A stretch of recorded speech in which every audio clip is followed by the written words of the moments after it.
is to end the '09 season on a high note.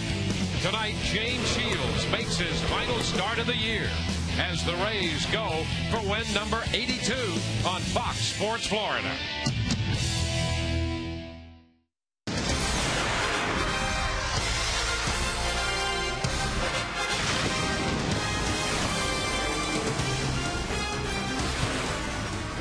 Tonight we again welcome you to St. Petersburg, Florida, the site Tropicana Field. The event, Game 3 of this 4-game series, as the Tampa Bay Rays meet the Baltimore Orioles. Hi again, everyone. Welcome to an evening of Rays baseball with Kevin Kennedy and Todd Counts. I'm Dwayne Stats. Great to have you with us tonight for Game 3 of the series and for the Rays Game 3 of their final 7-game homestand. Winners in the first 2 games. The Rays have won 3 in a row. Last night, Carl Crawford picked up his career-high 60th stolen base of his career. And Kevin, at the age of 28, he's just coming into perhaps his best seasons ever. Yeah, for a big league player, it used to be 28 to 32, 33. That's your prime. He's not even quite there yet. And he is the long-standing Ray, no question about it. Look at this season he's having, 307, 14 home runs. He keeps you honest there because you make a mistake, he can take you out of the ballpark. He drives you and runs in that 2 spot, 67 of those, and the speed speaks for itself. 60 stolen bases, creates havoc on the bases, creates a lot of miscues defensively for the opposition, and just a very, very valuable guy all the way around, let alone what he's done defensively. He's been fantastic out there in left field as well. On the mound tonight for the Rays, he is their innings eater. He leads the team at innings pitched again. He's among the league leaders in that department. It's been a frustrating year for him. He's a couple of games under 500. But for an example, against the Orioles, he has pitched so well against this team. But in 2 starts, is 1-1. Yeah, it's amazing. I mean, 1-1 and his ERA is microscopic against the Orioles, and he's been a guy that for about 80% of the season got very, very little run support. Look at the earned run average in those 2 starts, 0.71, thus 1 loss and 1 win. Opponent's batting average against just a tick above 200. And, you know, the biggest thing that I like about James Shields, every 5 days he makes his starts, 33 starts, this being number 33. That's a career high. 215 innings each the last 2 years. He should surpass that tonight. So you can count on him every 5 days. And usually he takes you deep into the game, 6 to 7 innings almost every time out. And for Verizon Fios, our pitching matchup tonight, it will be James Shields looking for win number 11. He's 10-12. And David Hernandez, a right-hander with a pretty good arm out there. He is 4-9. His earned run average coming into play 5.20. So the Rays, after winning the first 2 games of this series, now 9-7 in the season series against Baltimore. Coming up to Game 3 in just a few moments. Todd Callis will join us when we return.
by your Southeast Toyota dealer. Toyota, moving forward. And by Geico. 15 minutes could save you 15% on car insurance. Visit us at geico.com or call 1-800-947-AUTO. Rays and the Orioles tonight. Rays coming in 80 and 70, or actually 81 and 76. And the Orioles at 60 and 97. Game 3 of the series. Right now, let's check in with Todd Callis. Dwayne, thanks a lot. It is a website Wednesday, which means we can wrap up last week's Rays Interactive poll, show you the new one, and get you ready to ask the announcers whatever question you like. Last week we asked you, of these guys, which is the most deserving of a Gold Glove Award? It was a very interesting vote with the top 3 guys getting the majority of the votes. But Carl Crawford ends up winning with 31%, Evan Longoria 27%, Jason Bartlett 22%. Crawford may be having his best year of his career defensively. He makes all the catches in left field. And the thing that Crawford has separated himself this year from other years is he feels like his throwing has been better. He's been watching B.J. Upton working on his throwing mechanics. He can make all the plays in left field, and Crawford ends up getting the fan vote. Now, our new poll, we don't want to leave you hanging for the final 5 days, so even though this is our last website Wednesday, we'll wrap this one up on Sunday. What are your expectations for the Rays in 2010? Will they, A, win the AL East?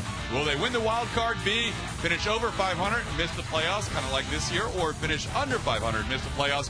Log on to Sun Sports TV or FS Florida TV. Click on the Rays link to submit your vote. And finally, you can ask the announcers whatever you like tonight. It's our final website Wednesday. Email your questions for the last time in 09 to ask.therays@fox.com. Dwayne, Kevin, take it away. Thank you very much, Mr. Callis. Rays and the Orioles go at it tonight. Let's take a look at the Baltimore lineup.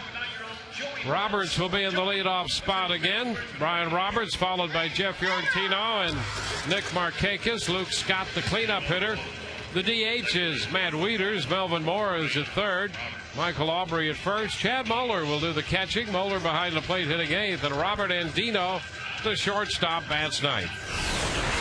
James Shields on the mound, number 33, makes his 33rd start of the year. That's a career high. Record comes in at 10 and 12 with a 4.17 earned run average in those 211 and 2/3 innings pitched. So he's made his career high start tonight with his first pitch.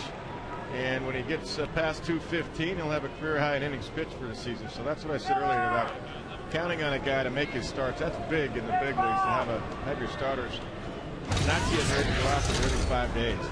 Well, here's Roberts, and the first pitch of this game swung on and fouled straight back into the upper deck, and we are on time to start this game. You see Roberts 287, 16 homers and 78 runs batted in.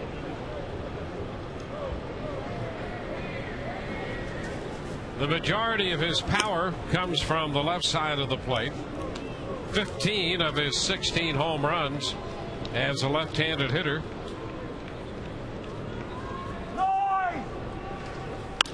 And he's under this one. It hits a high pop fly into right. Ben Zobrist is there, and Ben puts it away. 1 out.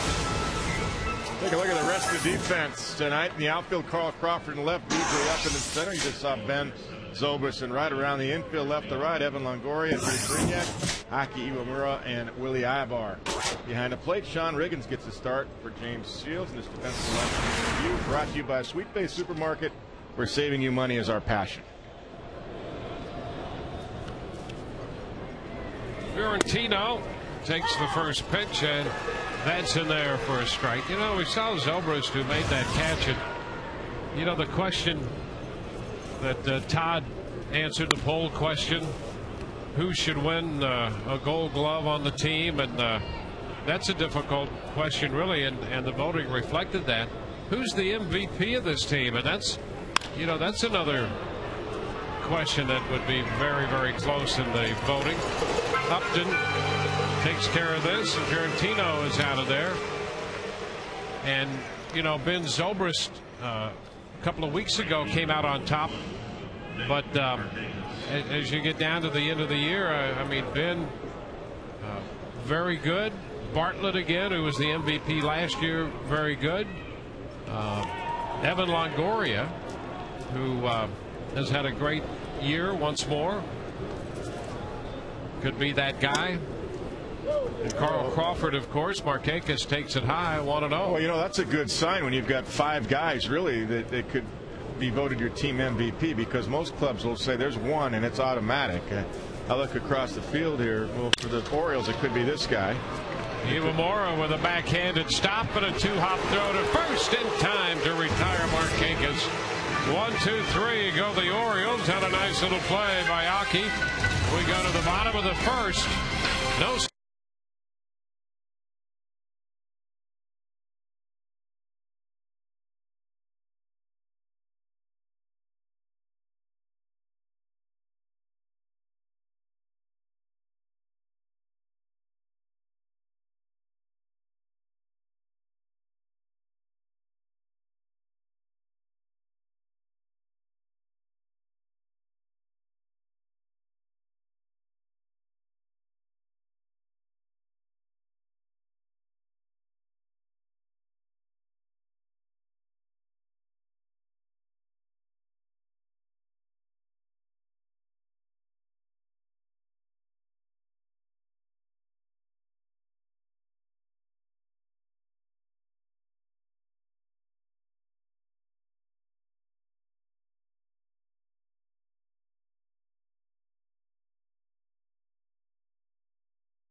Jason Bartlett leading it off. He'll be the designated hitter. Carl Crawford, Evan Longoria, and Zobrist, B.J. Upton, and Willie Ibar, with Akinori Iwamura hitting 7th. Sean Riggins catching, and there's Reed Brignac, who's had a great run here against the Orioles, in the lineup again tonight against Baltimore. And the right-hander David Hernandez, 16th round draft pick in 2005, is had 18 starts. This is number 19. First pitch is too high to Bartlett. 1-0. Jason, the 7th leading hitter in the American League starting play. Takes a strike, and it's 1-1. The Rays get to keep Bartlett's bat in the lineup as he's in there as the designated hitter, and get another look at Brignac at shortstop. 2-1. Yeah, tough to get Brignac out of the way he's swinging against the Orioles. Fly ball, right field toward the line. Markakis will be there, and he makes the catch. 1 away. Orioles defensively tonight in the outfield: Luke Scott in left, Jeff Fiorentino in center field, Nick Markakis in right. Brown the infield left to right, Melvin Mora, Robert Andino, Brian Roberts, and Michael Aubrey. And behind the plate, Chad Muller gets the start. The defensive alignment review is brought to you once again by Sweet Face Supermarket, where saving you money is our passion. And here is Carl Crawford. Carl, the 9th leading hitter in the American League, fouls this one back. So as we were discussing the team MVP and referenced the voting a couple of weeks ago, I mean, you could make a case for any of the guys who we mentioned there. And you know, the same way with that Gold Glove Award, Crawford rolls to second and he's out of there. You know, when the final voting comes down, you know, I don't know if Crawford's going to win it or not. He's certainly played well enough to win it. His problem, though, is that they don't give it just for a left fielder. And so you'll have 3 center fielders who win Gold Gloves. And that's a little bit of a disadvantage for a guy like Crawford, although he's had such a great year. That's exactly right. I think the American League managers who vote on this award will recognize that. But you're right. Historically, left fielders don't get a lot of play. Here's Longoria. He breaks his bat. The ball is popped into right field, caught there by Markakis. The bat wound up in the stands just to the left of the screen. We are at the end of one, scoreless.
Some expectations of the goals that I had this year, so that was a good part about the season.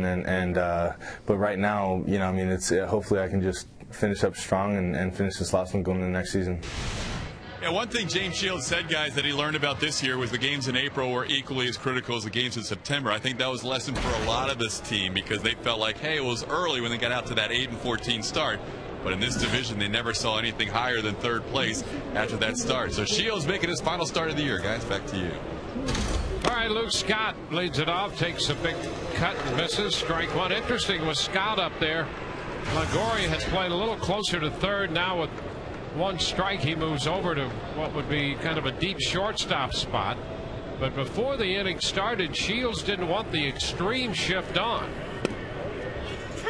Pitch is in there for a strike. In fact, he got Brignac on the shortstop side of the bag, and then just before that first pitch, he was shifted back to the right side to about that second base spot. There's a popper. Riggins out in front of the plate makes the catch, and Luke Scott is out of there. Proud to bring you this game in high definition. That's not an easy play for a catcher right there, Kevin, as you well know. Those are fun. I mean, you hit those pop-ups in spring training if your catcher is straight up like that, and they got to make sure. I mean, you take a bag of balls and hit times 100 a day to all your catchers, and a ball straight up like that will come back toward the infield because of the backspin. So you got to get around it like Sean did. You can get out in front on the grass area, even a little bit more than he did. So he doesn't have to backpedal. Weeder's out in front of a changeup, and that's a strike. But you know, back to that to the Gold Glove conversation about the Rays and who on this team could win it, could deserve it. And again, as we saw the close voting in the team MVP and the close voting in the Gold Glove, Bartlett could win one, Longoria could win one, Crawford could win one. And while I think that this year Crawford might come the closest he's ever come to winning one, Aki with the toss over to Ibar, and Weeders is out of there, and Carl may very well win one. I really think Longoria has a better chance in the voting because of what we just discussed last inning, and center fielders sort of get first look and first chance to win that. Yeah. But in Longoria's case, it's a little different. Everybody's directed toward that one spot. I think you make a very valid point, and really they should break it down by position. I mean, they do in the infield. So you should do the same thing. But in the end, the managers vote on that award. At least they used to. I don't know if it's been that long since I've been out. But and I used to vote for the same thing. I mean, a lot of center fielders back in the day, it was Ken Griffey Jr. and he was an automatic. But you'll see, like this year, you could see Ichiro getting a lot of votes by managers. You could see Torrey Hunter in center field for the Angels getting a lot of votes. Adam Jones before he got hurt. So right away, there's 3 guys. I mean, you just go around the league, it's usually the great center fielders that get a lot of votes. Markakis is one of the best outfielders, period, in the game. He's going to get a lot of votes. So, I mean, there could be 4 or 5 guys, and not one of them's a left fielder. So that's where Carl could miss out. I think he's deserving, no question. But that guy right there can flat out play right field, and he's going to get votes. Fouled by Mora. The count is 1-2. One thing that will work in Carl's favor, aside that he just played so well out there defensively this year, but with the team winning last year and the team having a national presence now, and for the most part of this year being in the race, foul ball holds the count at 1-2, so that helps Carl. And of course, you can't forget the great catch he made, the catch in the All-Star game. Yes, I think that said a lot when he won the MVP in that game. So you'd hope that a lot of people would remember that, and that would help him in the voting. Well, like I said, I think the good thing is that the managers vote on that award and they see him, especially the American League East managers. But some teams on the West Coast that you don't see as much may not because they don't see him. So West Coast teams, it might be a lot of Torrey Hunter votes and Ichiro votes. And as much as the spectacular play like the one he made in the All-Star game, I think the play that goes unnoticed is all the outs he collects in foul territory, between the line and the stands. That's routine for him almost. There's a base hit up the middle. So Mora's aboard. Carl gets to foul balls and makes catches and retires hitters on him that most left fielders don't even come close to making a play on. And that's where the players and the opposition notice that, and they talk about that on the bench. They say, how did he get to that ball? And that's where the managers notice that, how many outs he takes away. And they're not, you don't have to make great plays, but the speed, he outruns those pop-ups, those high pop-ups. And he had a great play last night going toward the wall, stuck his hand out and read that ball to deep left center perfectly. I believe that was a Luke Scott ball, wasn't it? That deep one to left center. Yeah. Well, let's check Mora over there at first base. He got time and a little neat deep end. Apparently he's all right after that base hit to center. Michael Aubrey. The pitch is a little low. 1 ball, no strikes. Is there a utility player Gold Glove award? I know. How about that? I mean, Ben Zobrist. I mean, it's tough to get locked into one position, like he has said. We talked about that yesterday. There've been utility players and a nice block by Riggins, but he's really redefined that role. He's not even utility. He's just an everyday starter somewhere. Yeah, exactly. I mean, we saw last night when you look at the guy who's played as many positions as he has and has started in the lineup in 8 different spots. No one has ever had that kind of production moving around as much as he has. Ever. Defensively and offensively. 2-1 now to Auburn. The thing about it too with managers is usually if a guy is hitting in one spot, he plays, let's say, left field, you leave him out there. Don't mess with his bat by moving him around, making him worry about defense. Ben has to worry about defense when he plays, first base like he has a couple times here recently, or second base. You got to concentrate on your defense. Then all of a sudden you go to right field, and he does that. Aki will take care of this ground ball to retire the side. A hit, the man left, no runs, through an inning and a half, scoreless.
The Rays Fandemonium starting tomorrow through Sunday. Scratch-off cards benefiting the Rays Baseball Foundation and the Florida Restaurant and Lodging Association Education Foundation, available through a donation. Prizes include Rays game-worn jerseys, great discounts around town, and a Kia Forte. Visit RaysBaseball.com to get your tickets. Ben Zobrist in the batter's box takes a breaking ball for a strike. Ben hitting .288 with 25 home runs. Rays face David Hernandez tonight. 1-1. You know, Ben Zobrist is the perfect case for when managers say, hey, all 25 guys, you know, don't be ready when you're called upon, because you never know when your opportunity may come. Because I guarantee you, Ben, he was always ready, but to think that he'd be at this point this time of year, I got to believe he'd say absolutely not, but I'll be ready for my opportunity. Think you can hit 25 home runs this year? Well, if you get the opportunity, yes. He was ready for his opportunity. That's what I like about Ben. Never felt sorry for himself like a lot of guys do. Right here. Yep, that's right. He's just ready, and wherever and whatever the call comes, he's going to give it a shot, and you know that he's going to give it his best shot. That's the way he goes about his entire game.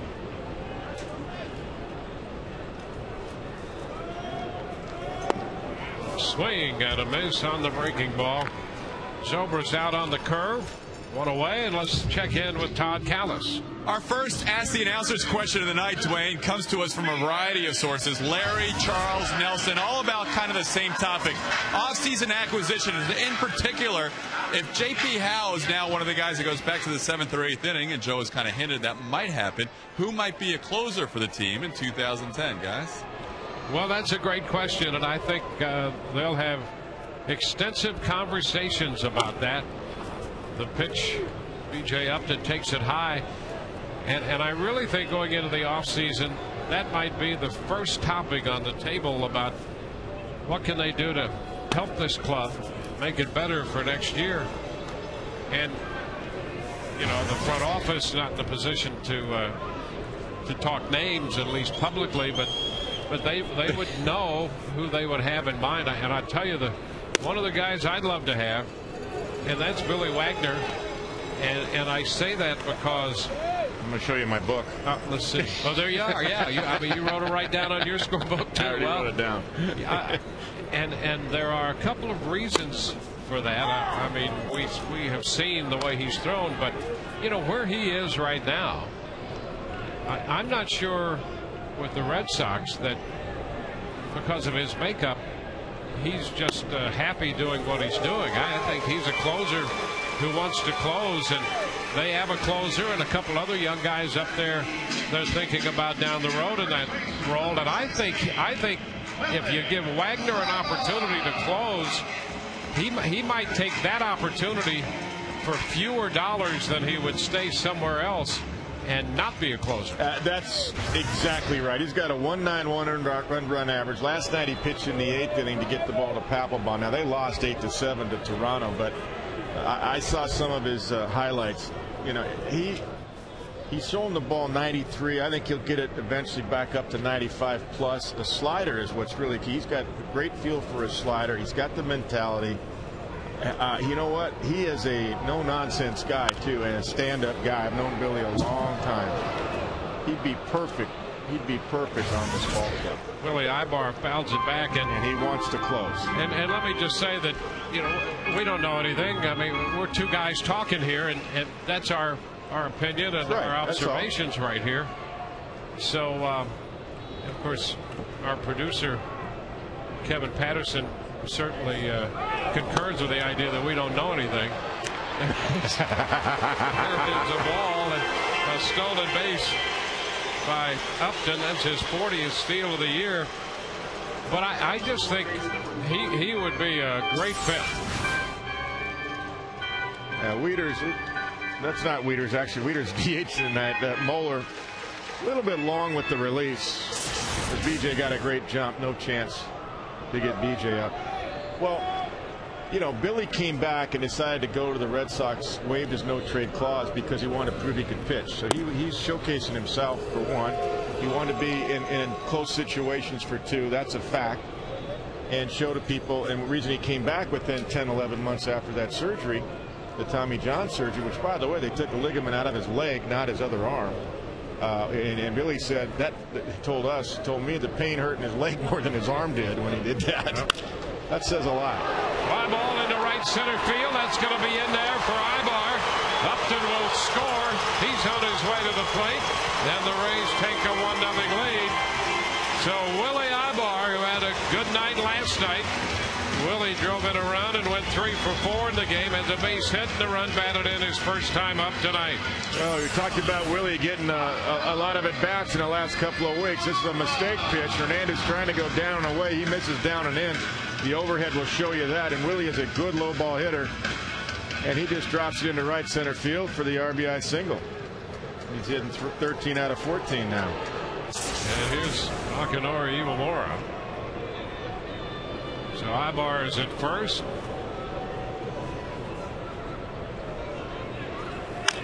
Aki fouls one out of play. Well, if they would bring someone in, if the Rays should happen to do that to close,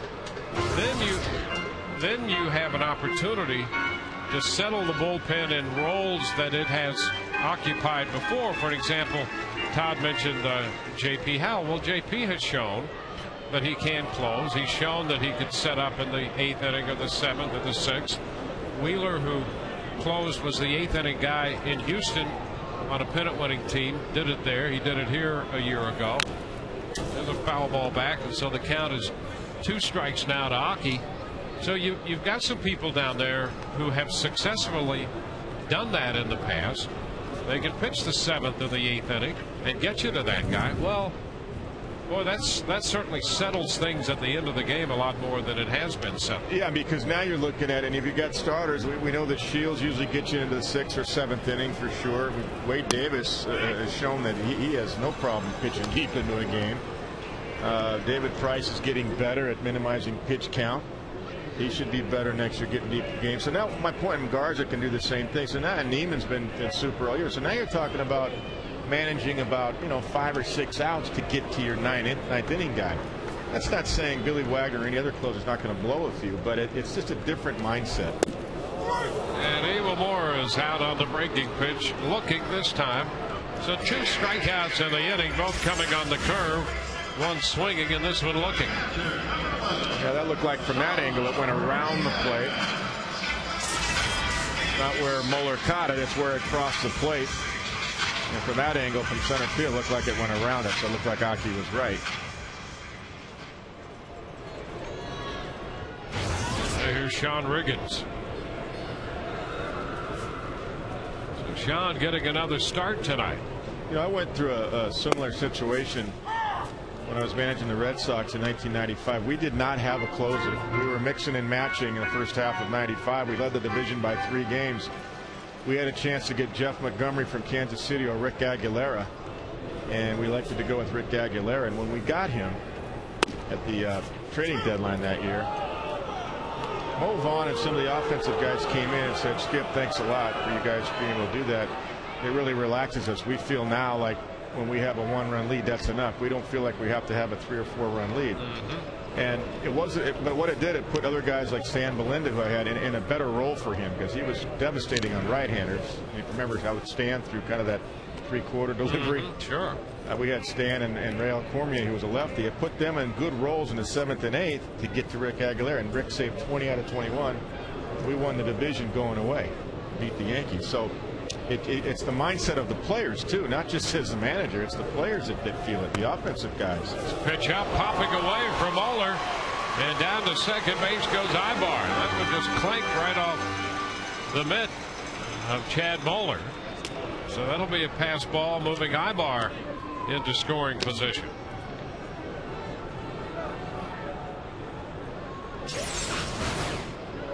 David Hernandez right here, ball just up. He just clanks it. Like he closed his eyes, Chad Moeller. You got to track it with your eyes wide open right into the glove. Like he blinked right there.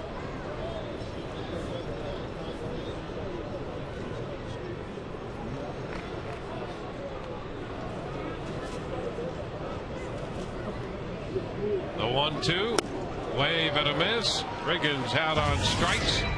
So 3 strikeouts in the inning. The Rays score a run and lead 1-0.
Is your life?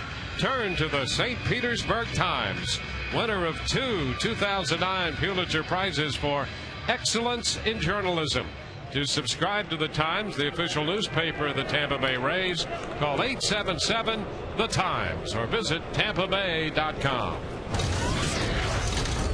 Chad Moeller hits a high foul deep down the left side, out of play.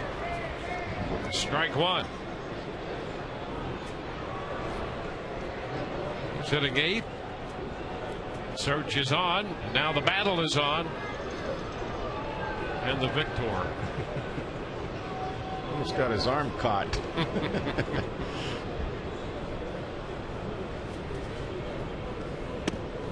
There's a strike on the outside corner.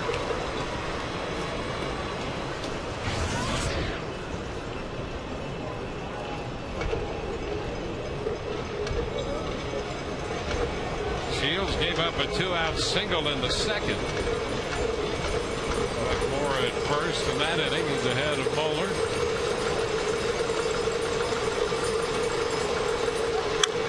And a foul ball. That's going to be straight back out of play.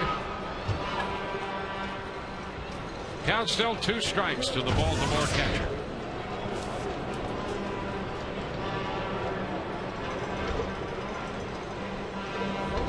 Shields 27 years old.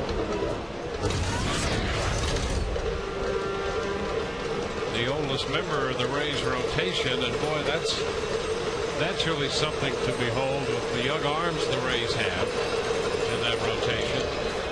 Pitch in the dirt, 1 ball, 2 strikes. Yeah, that is saying something right there. He's the elder statesman right there. And he's still learning a lot about himself. I mean, you have to.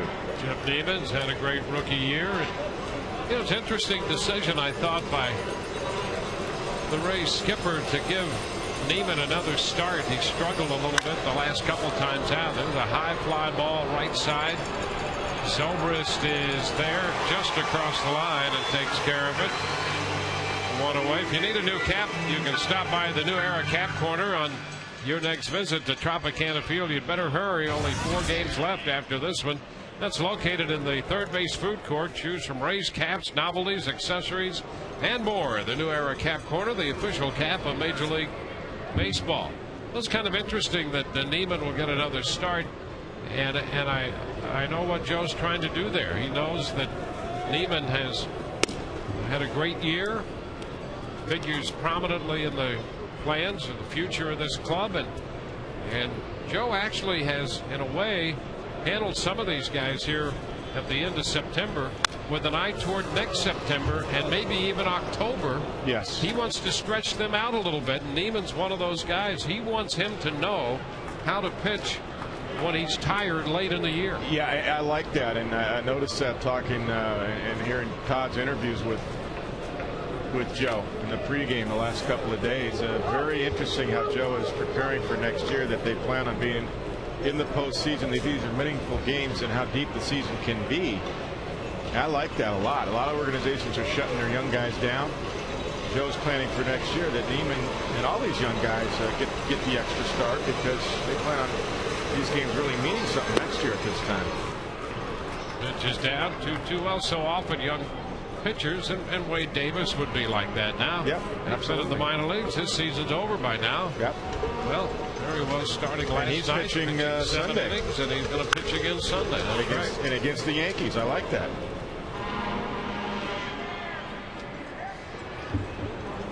Davis 7 innings of 1-run baseball last night. He's got no fear. I'll tell you, and he said, well, the first part not too good. After that, pretty good. That's how he pitched. In the first 3 innings, he had a lot of base runners, but he only gave up 1 run. And he figured it out. That's a sign of a good pitcher. That's right. No crooked numbers. Get into trouble, you get yourself out of trouble. One of the best managers, and he's a good friend of yours. I still say this about Larry Dierker. What I loved about him when he became a manager with the Astros, he should be thinking Mike Hampton should be giving him some of his percentage of his salary, because he made him a multimillionaire. I'll call him and tell him that. Tell him that. Yeah, I tell Larry that. Well, Mike Hampton would walk the bases loaded sometimes in the 3rd inning. Nobody was up in the bullpen. Dino is out on strikes. It's the first strikeout tonight for Shields, and the second out here in the 3rd. My point is that a lot of guys would have, and here's the breaking ball for the strikeout in the dirt. Nice block by Sean. But a lot of managers will start getting the bullpen up, and Larry, I watched many of his games, did a few of them in national games and all that. I loved it. I used to talk about it. I said, this is great managing right here. These good pitchers will find a way to get out of trouble. They don't need any help. They don't need to be looking over their shoulder to see if the bullpen's up to help them. And that's what he did with Hampton and a lot of those Astros starters. That was his philosophy. Brian Roberts takes a strike. Well, the pitcher, there's a little tap to Aki at second. He'll make this play. More on all of that later. I know you can't wait to hear it. We got good stories tonight. 1-0 Rays.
In any form, and the accounts and descriptions of this game may not be disseminated without the express written consent of the Tampa Bay Rays.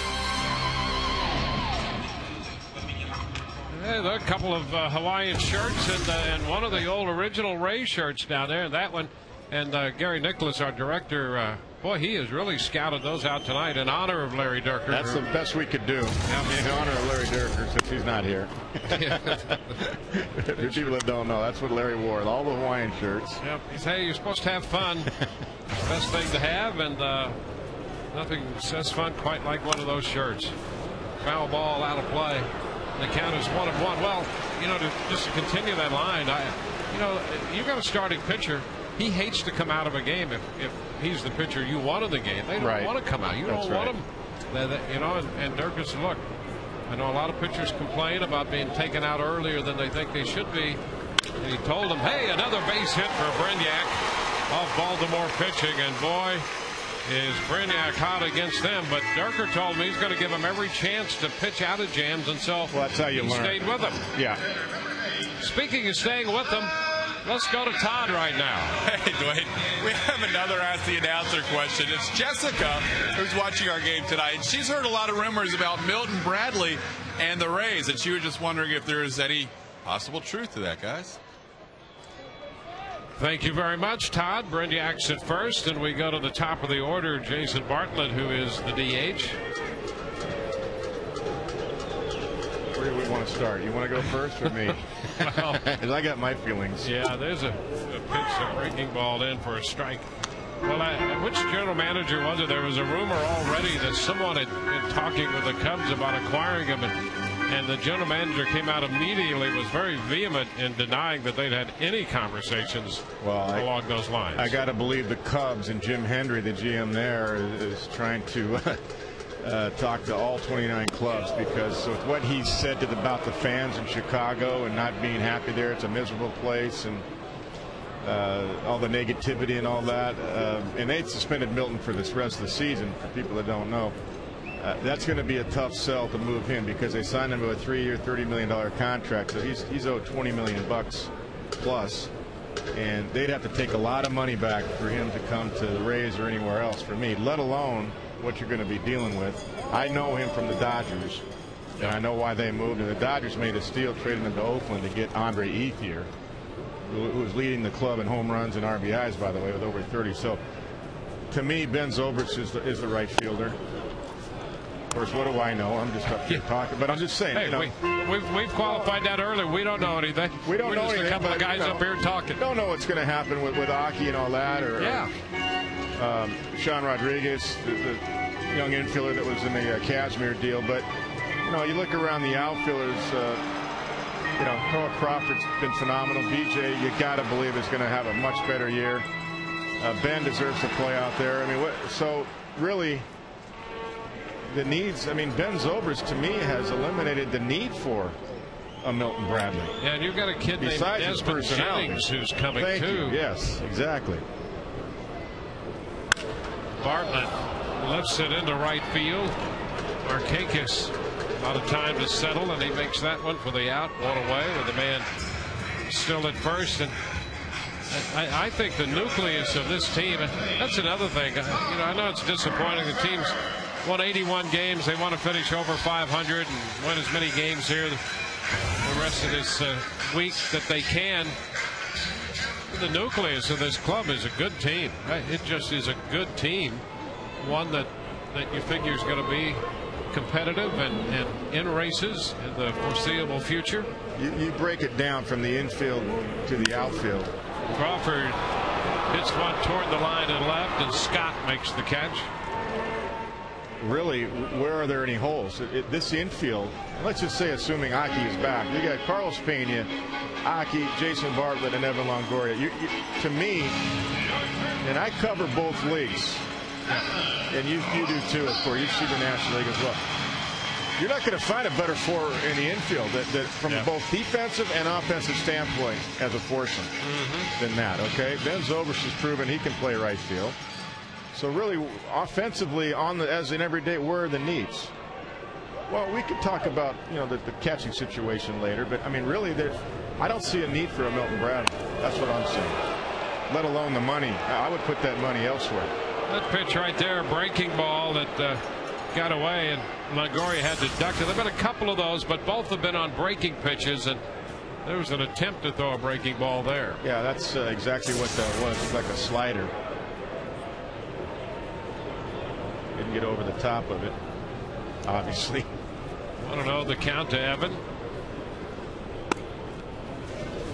2 balls, no strikes.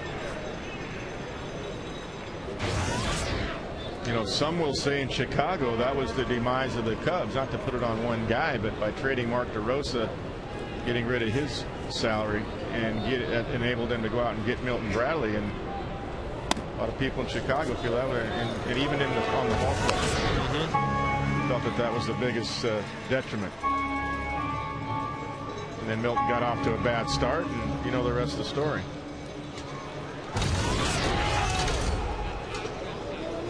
So it's a 3-0 count here. 3-0 on Evan.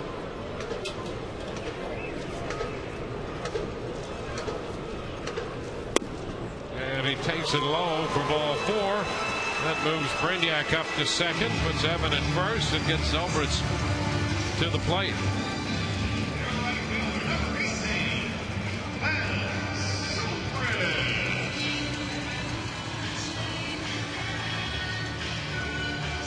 Well, you know, here's DeRosa going to St. Louis. What's he got? 23 home runs? Yes, absolutely. Yes. And nobody even talks about him. They talk about Matt Holliday. I mean, he's happy with that. And what a great clubhouse guy, not Mark DeRosa. Here's Zobrist. It takes one inside. 1-0. I'll tell you, that's a club, the Cardinals, that continue to amaze you with what they do. You know, they're not in the toughest division, and really not in the tougher league. The American League has been so dominant in talent, but boy, the Cardinals figure out a way to play some quality baseball and win consistently. 1-1 the count to Zobrist. Well, they went out and put one of their outfielders at the second base, and in spring training, a lot of people were saying, "Oh, Schumacher can't play second. Who played second in high school?" He hasn't been out. Well, Tony La Russa and company, I think they know how to evaluate after all these years, and he's done a great job. Yeah, he's wound up hitting 300. Yeah, and Brendan Ryan's done a good job. Oh, a shot high and deep, and boy, did he nail that one. So long. Home run for Ben Zobrist. Zobrist turned on it, hits his 26th home run of the year, a 3-run blast, and the Rays now lead 4-0.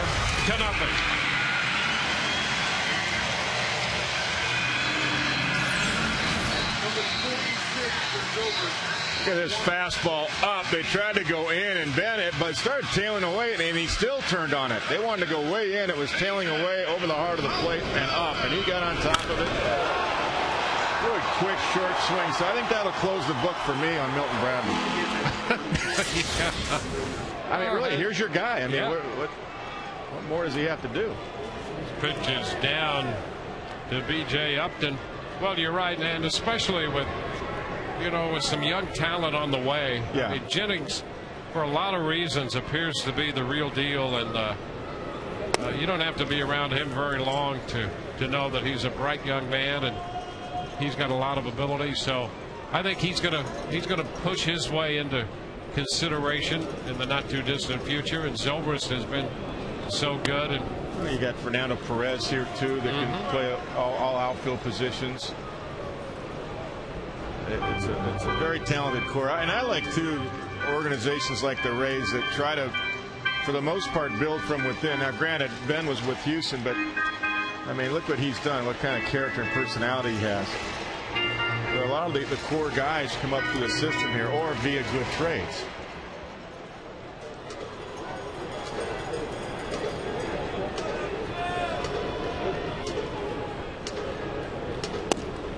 Upton looks at a strike.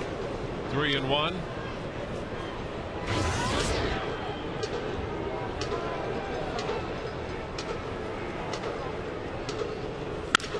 And a line drive into left. That's in there off a fastball.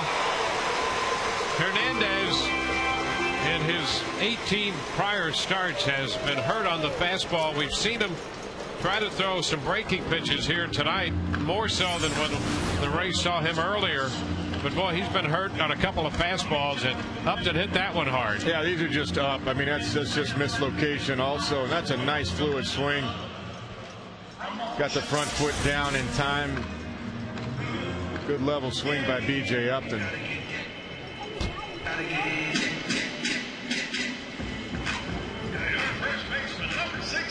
So Upton's at first. The Rays have made it a 3-run inning. They've taken a 4-0 lead. Here's Willie Ibar.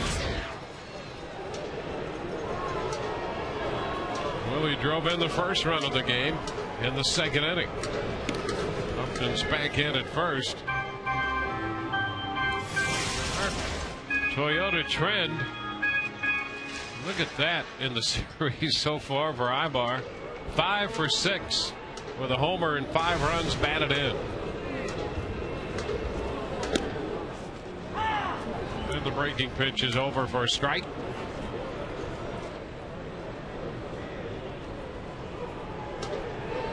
Four runs, 4 hits for the Rays. You know, the 3-run home run by Zobrist now gives him 88 runs batted in, so it'd be good to see him finish with over 90 runs batted in. Upton leading a little bit off first. The pitch is inside. 1-1.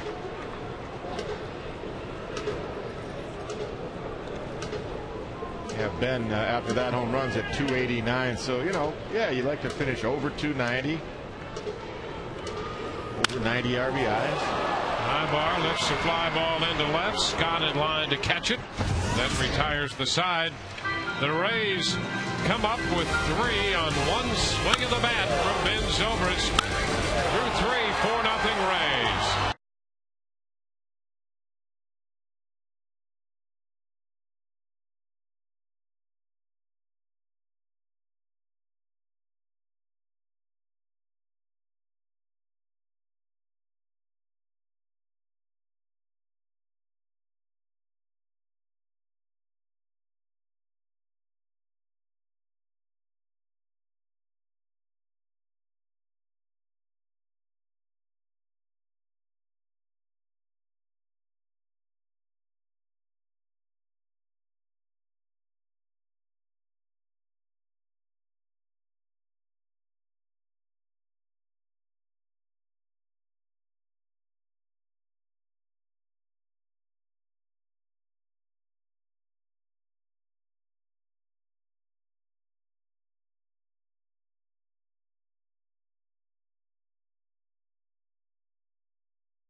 We go to the 4th. It's a 4-0 ball game with the Rays leading, and it's time for our Aflac trivia question. Aflac, we've got you under our wing. Who holds the Rays team record for most innings pitched in a single season? Well, we go to the 4th. James Shields starts it. The pitch is high to Jeff Fiorentino. 1 ball, no strikes. Markakis will follow, and then Scott.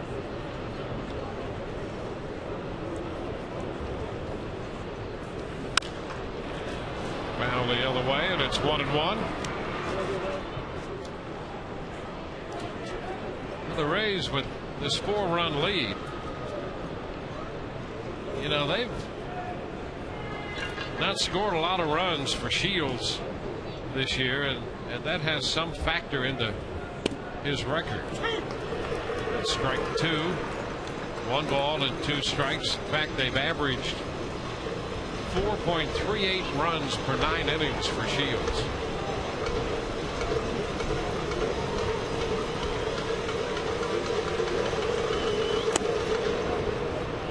Two and two.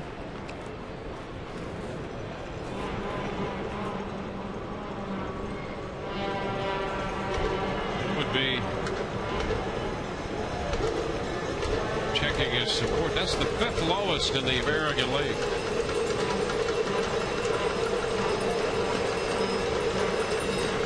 Swing and a miss. Tarantino is out on strikes. He threw him a fastball to strike him out. You know, that changeup has been a big strikeout pitch for him, but he got one on a curveball tonight and this one on a fastball. Yeah, I like that. That's a four-seam fastball up and on the outside corner. Well, that's what the equalizer will do. You get looking for that. You go looking for that changeup. You get a 93 fastball.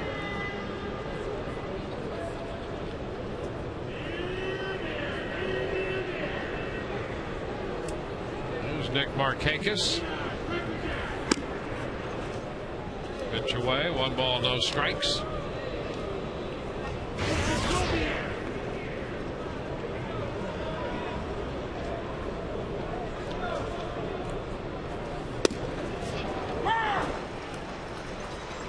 One ball, 1 strike.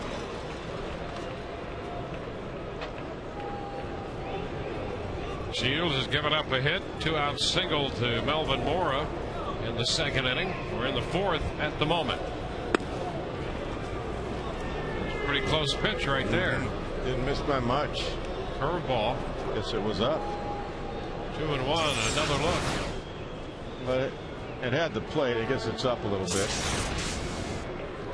That's what Chad Fairchild says, home plate umpire. That was 3-1.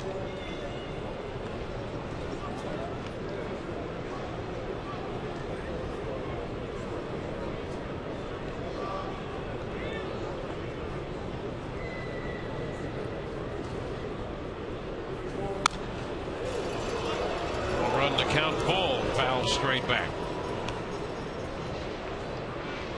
3-2.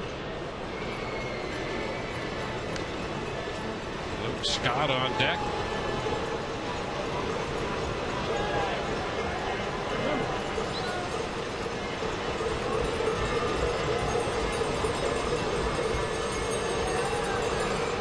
Strike 3 call. He got him looking. Markakis caught looking on the fastball. That is strikeout number 3 for Shields. Every Sunday is a family fun day presented by the St. Petersburg Times. Get a ticket, Pepsi product, and snack starting at only $25. Sunday, when the Rays battle the Yankees, the first 10,000 kids 14 and under receive a Raymond Wind-Up Walker. Visit RaysBaseball.com to get your tickets today. I was just watching Shields trying to direct the defense behind him. As Scott's up there with the bases empty and 2 outs. The pitch is high, and Shields is at kind of a little running disagreement going with where the defense should be. And he moved Brignac back over on the shortstop side of second base. Well, you know, I asked Joe Madden earlier in the year about that, about the dramatic defensive shifts on certain left-handed hitters. And now the more dramatic, and the reason it's going dramatic now because the count's 2-0. Now he's in a hitter's count where he can pull the ball. So if you're ahead of the count, you figure, well, and Scott, we've seen Scott go the other way, but now he's in a true power hitter's count. So now the infield shifts over again. That's right. Cut and a miss. And that's why that was a home run cut right there. 2-1. You know, we were talking about the Lou Boudreau shift the other day. Somebody asked us about that. He had his third baseman, Ken Keltner, actually behind second base, and he brought the left fielder in, and he positioned him in shallow left. Cut and a miss. So he really stacked all of his defenders on the right side, including his third baseman up the middle, and brought the left fielder. Well, you know, that's interesting because we're in this era now of sabermetrics and all that, and stats and charts. Like, this is something new, but Lou Boudreau knew, right? Yeah. I mean, Earl Weaver, I played for Earl Weaver. He knew. He knew matchups and all that. It's just that there's more accessible information now, and it's more nationally known. and it's easier to get to with all the computer analysis we have. So, but this isn't really anything new for the baseball guys that have been around a lot of years. It's just you had to do it on your own, your own homework. 3 balls, 2 strikes, the count to Scott. Swing and a miss. Shields strikes out the side, and he got a fastball by Scott. All 3 strikeouts came on fastballs in the inning, and the Rays lead 4-0.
Cain's Furniture for a chance to meet one of your favorite Rays players. And if Rays pitchers come up with 10 strikeouts in a game here at home, log on to CainStrikeout.com. Print a voucher that can be redeemed at Cain's for a free Papa John's pizza. Get to Cain's today. Well, 4 strikeouts for Shields. 3 coming in the top of this inning. Rockador Evamora leads it off, and there's a base hit shot in the hole between short and third. So Aki is aboard with a base hit on the first pitch. Let's find out the answer to tonight's Aflac trivia question.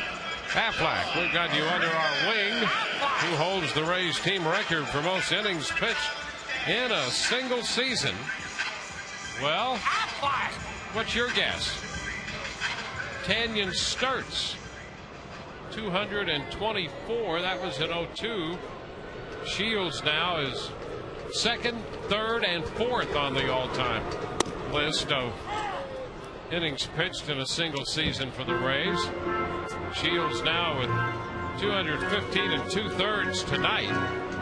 So he's going to fall a little short of Tanyan Sturt's mark of 224. And 3 years in a row, though, at 215. And this one, 215 plus. That's pretty consistent, isn't it? I mean, that's solid right there. And he's airing it out tonight. Yeah, apparently he's getting stronger once he gets past 215 innings. He gets very strong. He's getting ready for next year's playoffs again right now, too. Yeah. He's showing 92, 93. He struck out the side, like you said, with fastballs. Love that. That's what the equalizer, the changeup, will do. 2-1 to count to Riggins. Makes the fastball that much better. Well, 4 strikeouts. He struck out 4 of the last 5 hitters he's faced, and 1 came on a curveball, and then all 3 in the 4th on fastballs. I mean, if I were ever running an organization, that's the first thing I would want everybody to learn is a changeup along with their fastball. Yep. It's upstairs. 3-1 to Riggins. Yeah, I agree with you. I think the first order of business is to command the fastball. Yes. And then once you can do that, and then add that changeup, you've got multiple weapons then. You can pitch with 2 pitches. I mean, if you have a great curve, super, but boy, that changeup, the equalizer. That was a Dodger philosophy. Fastball, changeup, and then cultivate the curveball. They didn't even like sliders because it's on the same plane as a bat. You couldn't say slider to Al Campanis, the GM. And of course, guys had them, but you didn't talk about it. It was fastball, overhand curve, changeup. And the reason is a good overhand curveball, it's not on the same plane as a bat. Wave and a miss. Riggins chased the breaking ball and is out on strikes for the second straight time on that pitch. Yes, that's exactly right.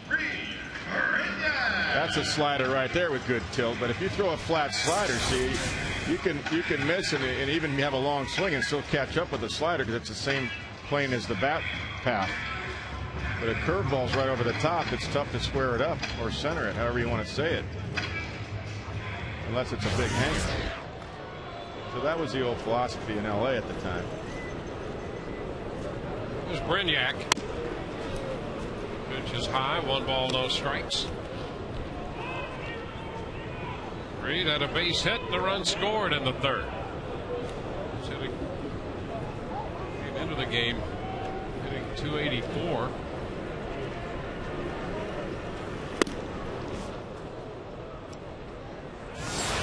He homered off Hernandez over in Baltimore. Hit one out to right center field his first time up in that game.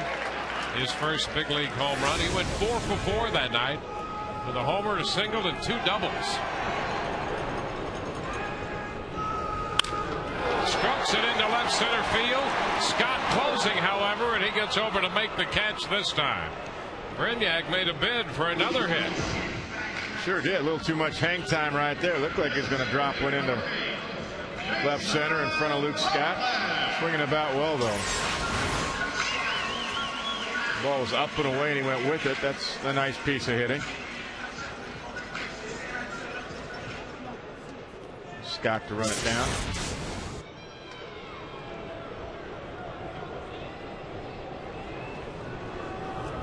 Jason Bartlett. Strike 1. Jason hitting .218 right now.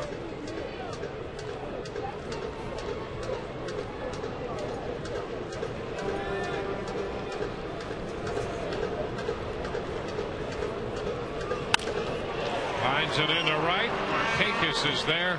And the Rays are finished in the 4th. No runs, a hit, 1 left. We head into the 5th. 4-0 Rays.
James Shields and the Rays have a 4-0 lead.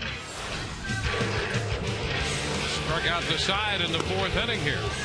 Fastballs up. Paint away with a fastball. Tied him up with a fastball right there. Last one being Luke Scott.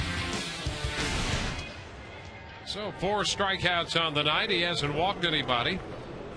Matt Wieters leads off the 5th.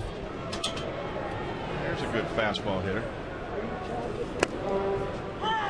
And he takes a strike. Pitch down.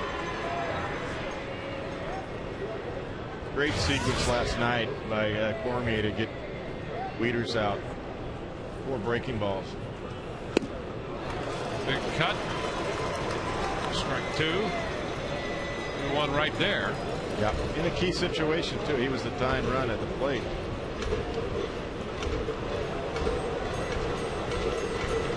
In the 8th inning.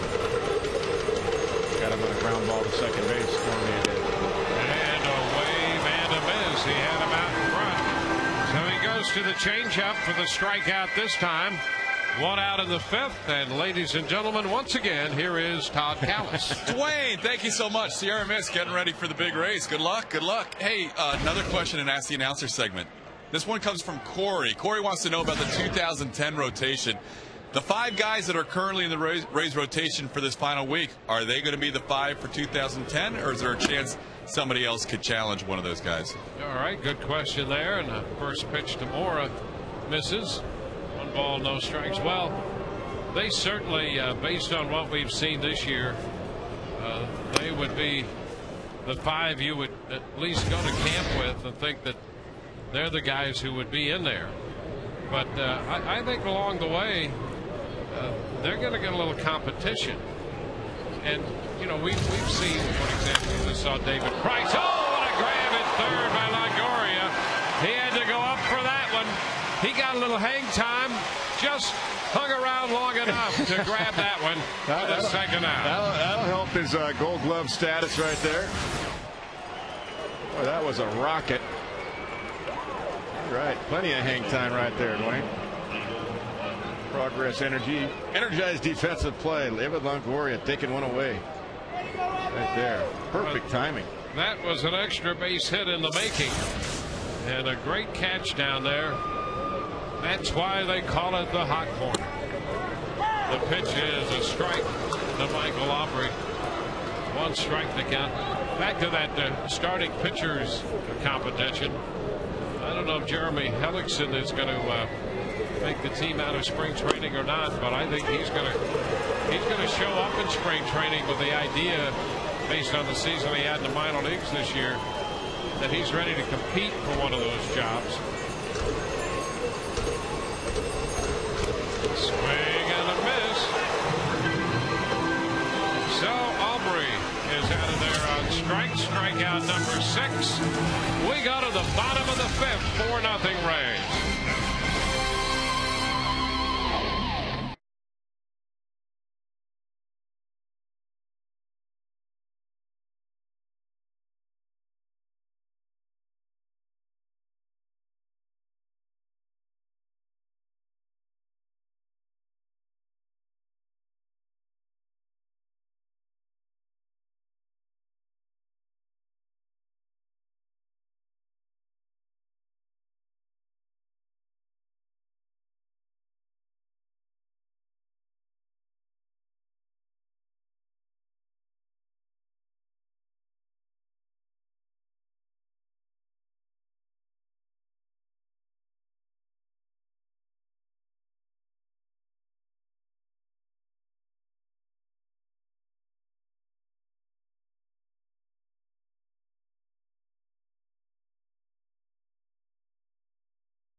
And a 3-run 3rd inning home run to make it 4-0.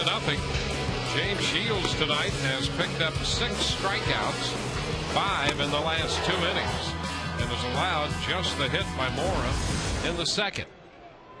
Ben hit that ball so hard it didn't have time to go foul.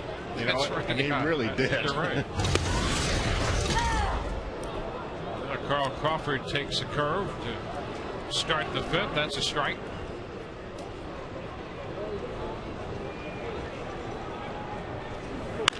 Long drive down the right field line. Is it fair? It is a fair ball and a home run. Carl Crawford hits one out. His 15th home run of the year, and that will make it a 5-0 ball game. Well, we talked about Carl in the pregame that he can do this.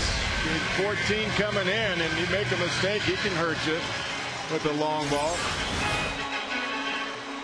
68 RBIs to go with. That's a breaking ball. That's a slider down into his swing. He went down and got it.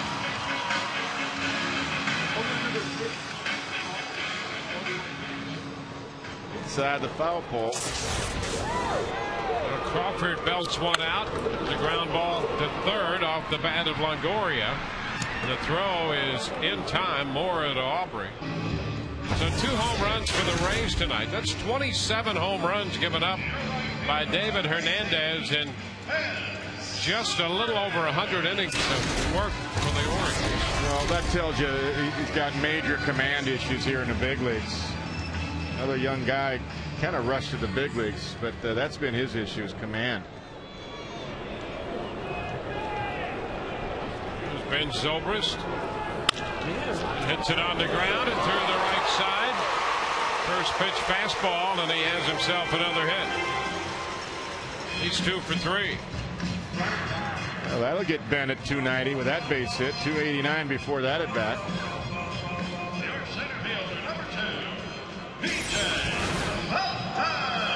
First pitch fastball. Ben goes out and gets it. Had a little bit of tailing action to it.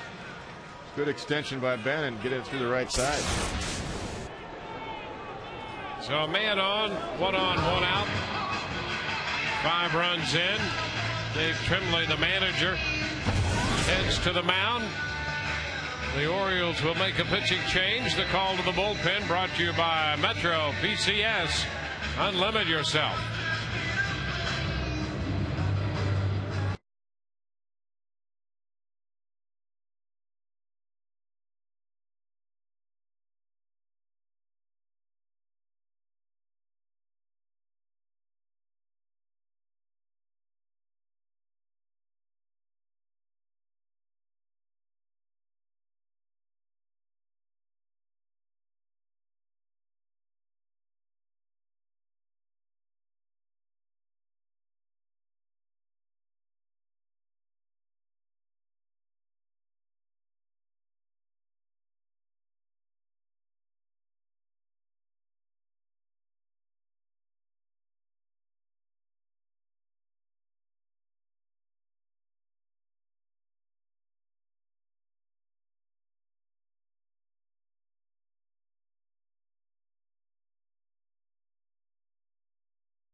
Browse the largest online selection of authentic team gear, including official caps, t-shirts, jerseys, and more.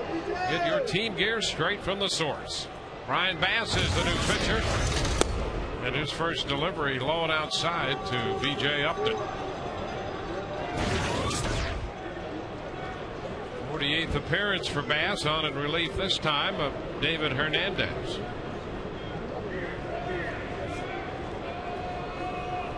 There goes the runner, and the pitch is skied to right, back toward the corner.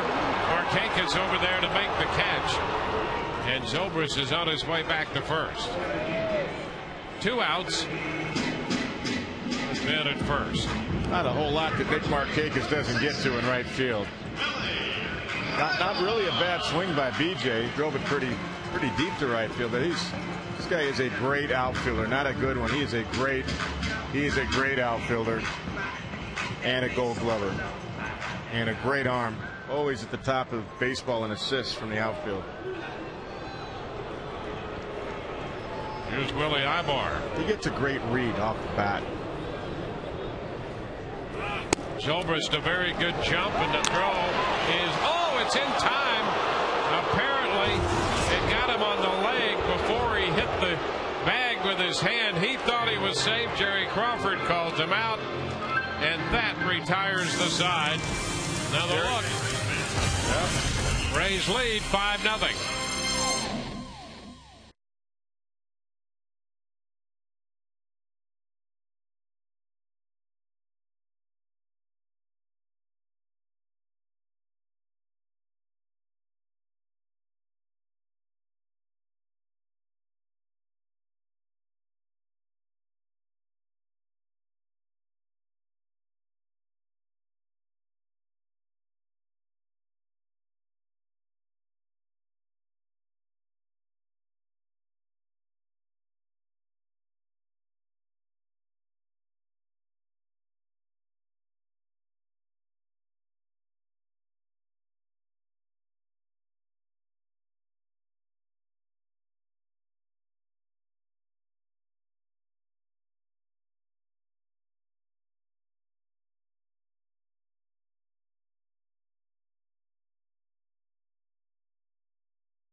This is brought to you by Autoway Toyota. If you need a car, truck, or van, who are you going to call? Call Autoway Toyota at 1-800-NEW-TOYOTA. By Aflac, we've got you under our wing.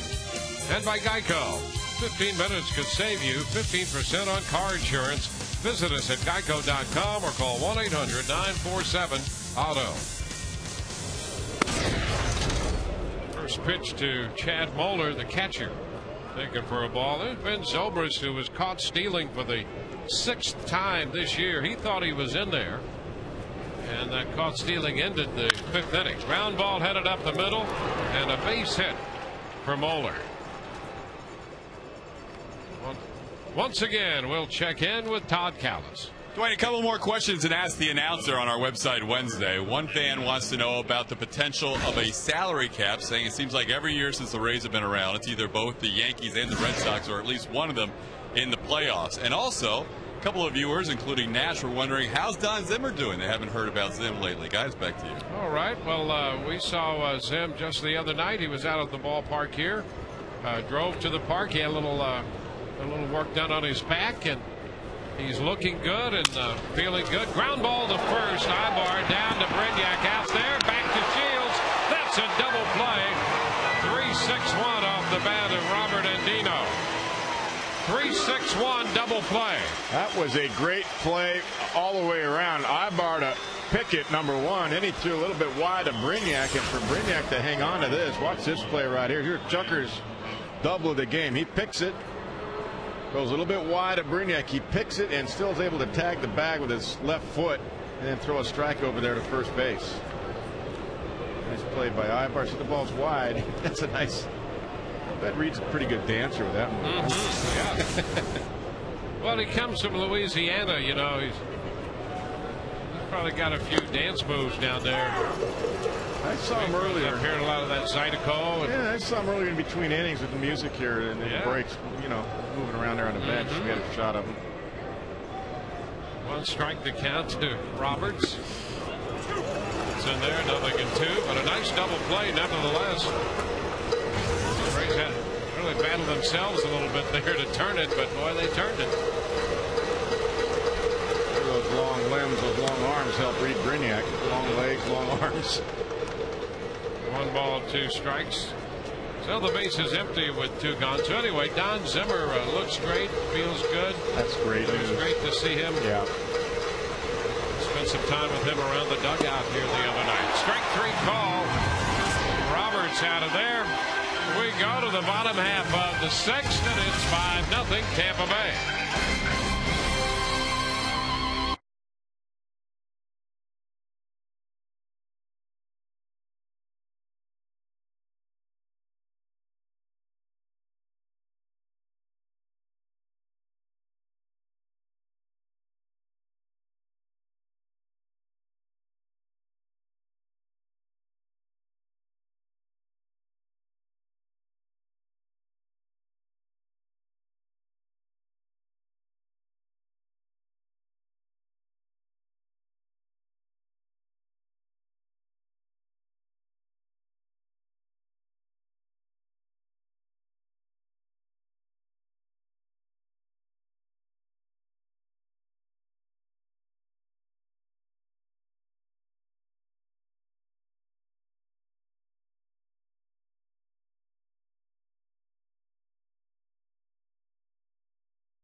Savings and all the benefits.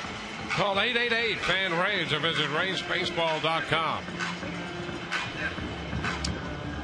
Rays about hit Baltimore 7-2. They lead 5-0. Ibar leads it off. He was at the plate in the 5th when Zobrist was called out at second base. Finn actually felt that Andino never tagged him. He thought he missed the tag on that caught stealing.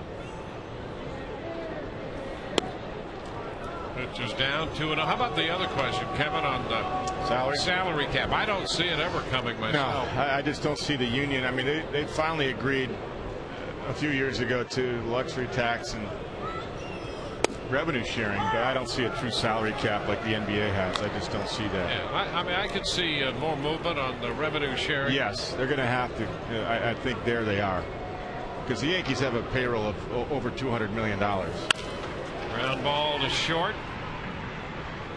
And, you know, I hear that the revenue they've generated out of moving into the new ballpark far exceed their projections already. Yeah, I heard the same thing. I know coming into the season, the Red Sox were 4th in payroll. I believe the 2 National League clubs, I just looked this up actually the other day, at least back in April, were the Mets and Cubs were 2 and 3, but the top 2 American League clubs were the Red Sox 4th in payroll overall in baseball, and the Yankees, of course, number 1. That's a strike to Hockey. Hockey 1 for 2 tonight. But I could see in the new agreement, Michael Weiner is he's taking over for Donald Fehr, the Players Union director. I could see that they're going to have to concede a little bit more. That those numbers are going to have to increase as far as the percentages for revenue sharing and luxury tax, which, you know, the bottom feeders are going to get those dollars, and as long as they put it back into the organization and into players. Let's see, and I could see where where that stipulation would be important. Well, I think there's some clubs that, and I'm not speaking of the Rays, I think the Rays have done a good job. Chopper up the middle. This is Andino with the one-hop throw, and it pulls Aubrey off the bag. So Aki beats the play. That'll be a base hit. He is 2 for 3 tonight. Yeah, that's nice range by Andino right there. He just lets it fly full 360. Bounces it like Aki did. That's the right play because you can't get it over there all on the air because you don't have any balance. But he just threw a little bit wide. And he pulled Aubrey Huff, or excuse me, he pulled Michael Aubrey off the bag. Heard of Aubrey Huff? Yeah, haven't we? He at one time played some first base for the Orioles and spent some time for the Rays. He got fortunate right now going to Detroit, didn't he? Tigers winning, by the way, 4-2 in the 5th over Minnesota. Sean Riggins chops it to short, and Dino to Roberts 1. Over to first for the 6-4-3 double play. We're through 6, 5-0 Rays.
Five nothing Rays lead. We go to the 7th. For the past 125 years, the St. Petersburg Times has been part of the Tampa Bay community. From investigative journalism to award-winning sports coverage, the Times, Tampa Bay's newspaper of choice. To subscribe, call 877 The Times or visit tampabay.com.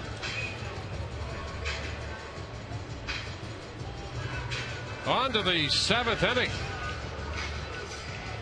7 strikeouts for Shields tonight. He hasn't walked anyone. He came in averaging just a little over 2 walks every 9 innings anyway. He's in the top 10 in that department. Chip Fiorentino takes a big cut at a fastball and fouls it back. Strike 1. 70 pitches through 6 innings for Shields. 71 right now. Pitch into the 7th. This game's moving so fast. I don't know. Did we finish our talk? I know.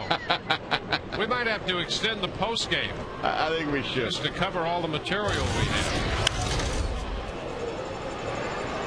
Crawford toward the line, makes the catch. 1 away.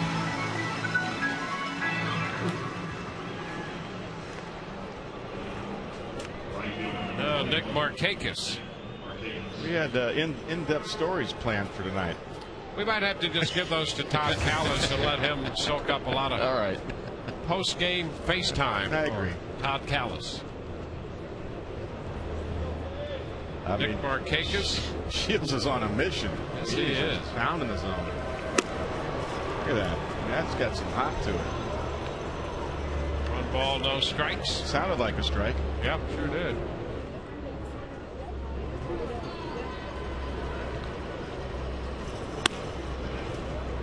2-0.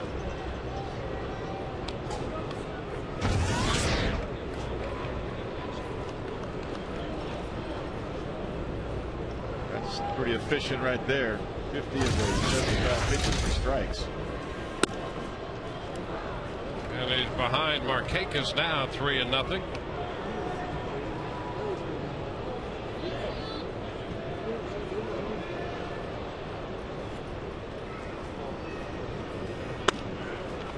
Strike is called, 3-1.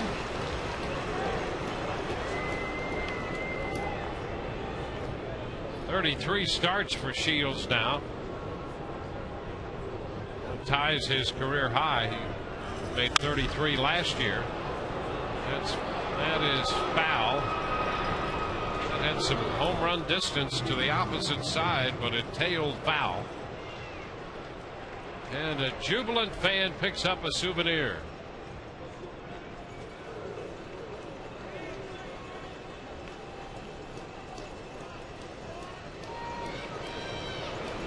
Full count.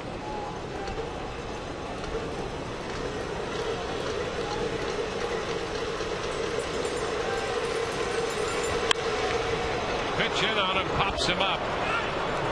Aki makes the call and the catch, and Shields, who is down 3-0 in the count, comes back to get Markakis.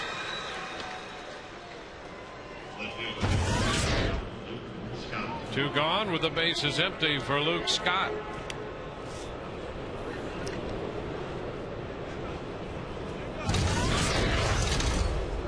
So Scott now with two gone, and the defensive shift takes place again. Shields turned around and looked, and this time he concedes that maybe Brignac should be on the first base side of second. He's got Luke Scott laughing. That's been going on since the first time he hit tonight. Swing and a miss as Scott takes a rip at a fastball. Strike one.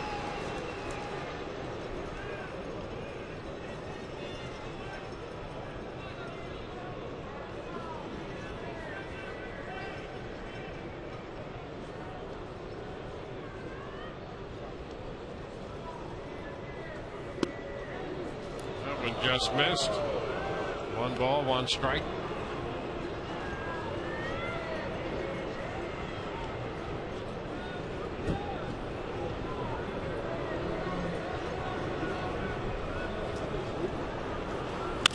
There's a line drive, and it's going to go through the shift into right for a base hit. So Scott picks up hit number 3. A 2-out single here in the 7th. Well, he found a hole. Just about 5-6 feet to the left of Reed Brignac right there. So a 2-out single.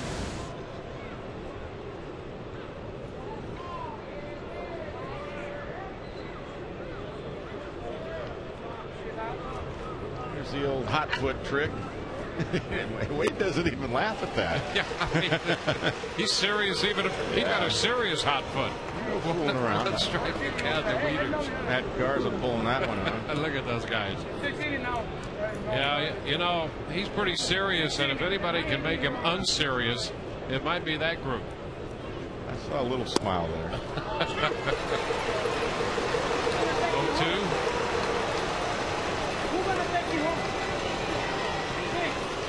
I imagine it was Garza that got JP with that gum on his hat last night.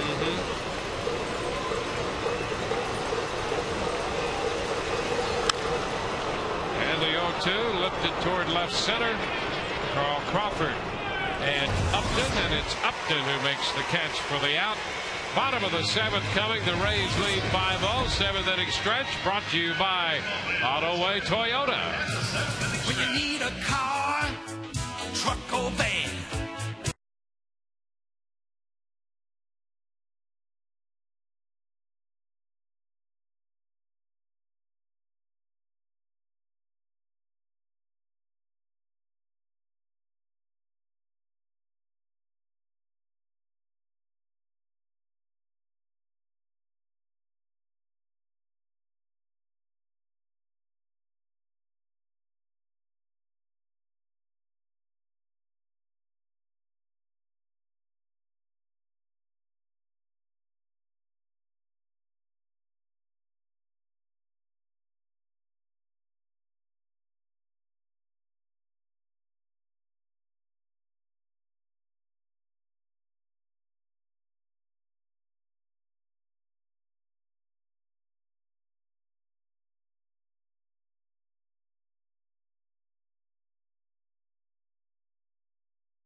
the 7th inning. The Rays have a 5-0 lead. They've out-hit Baltimore tonight, 8-3. He has the evening well in hand. Got his Rays cap and T-shirt and a cowbell. He's all locked in. From one generation to the next.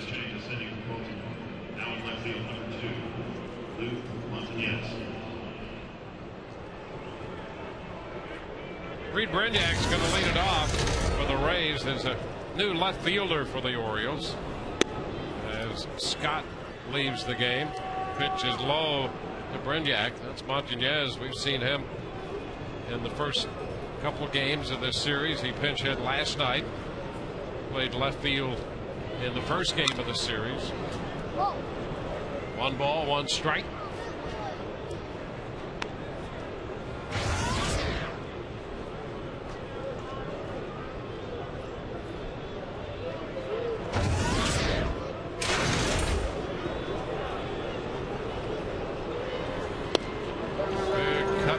On a breaking ball. 1-2.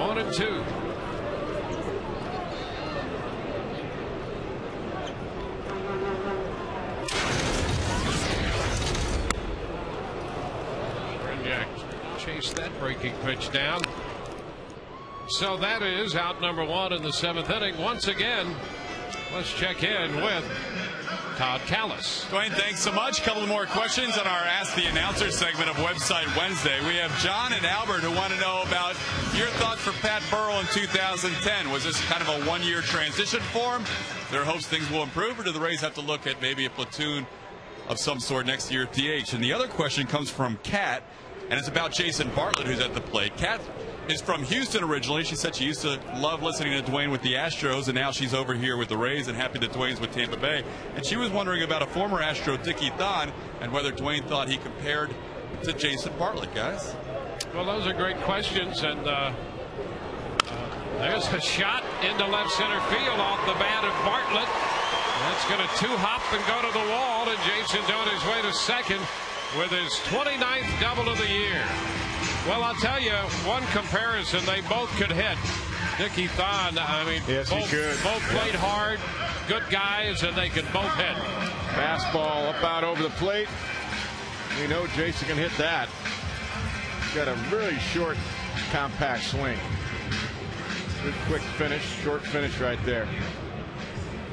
And finds Kevin, the gap. I know you remember Dickie Thon. Yeah. And, well, he had a lot of ability and a great career in front of him. It's a good name from the past. First pitch to Carl Crawford is inside. 1-0, and he was hit in the face. Mike Torres hit him and broke the orbital bone around his left eye. I remember, yeah. And it really made a big difference in his career. 2-0 the count to Crawford. But before that, I'll tell you, it was really almost the sky was the limit for him as an infielder. Yeah, he had I liked him a lot. He had a lot of upside. There goes Jason stealing third. No play down there. A strike called on Crawford. Bartlett swipes his 28th base of the year. Now, Baltimore may not like that. I mean, they didn't even cover. They weren't even worried about it. They may not like that because they've lost, what, 12 in a row? 12 in a row coming into tonight. It's the 7th inning, and it's 5-0, which is beyond the grand slam point. You know, you get the 5-run lead, you're supposed to shut the running game down, but that's the way the Rays play. And it's the American League East, and it's the way Joe Madden plays it. Crawford takes one down around the feet. Yeah, and that was intent right there. I mean, they're not happy with that.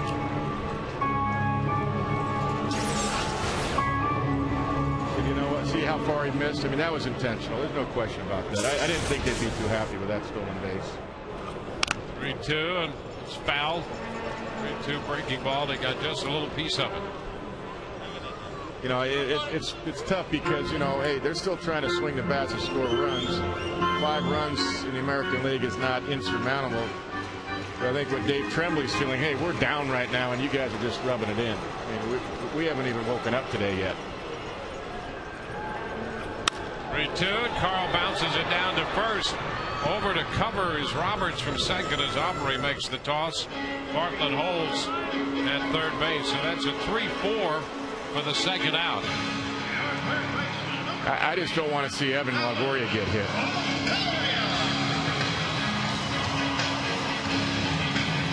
So here's Evan Longoria. You know, in regard to the Pat Burrell question, and there's, I mean, he's been frustrated. You know, overall, I know the fans have been frustrated by that, and you know, it's not as if this guy's in his late 30s. I think part of that question had to do well. Is that it? And you know, one of the things you have to wonder.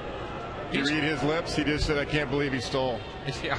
Yeah, that's exactly what Pat just said. Yeah.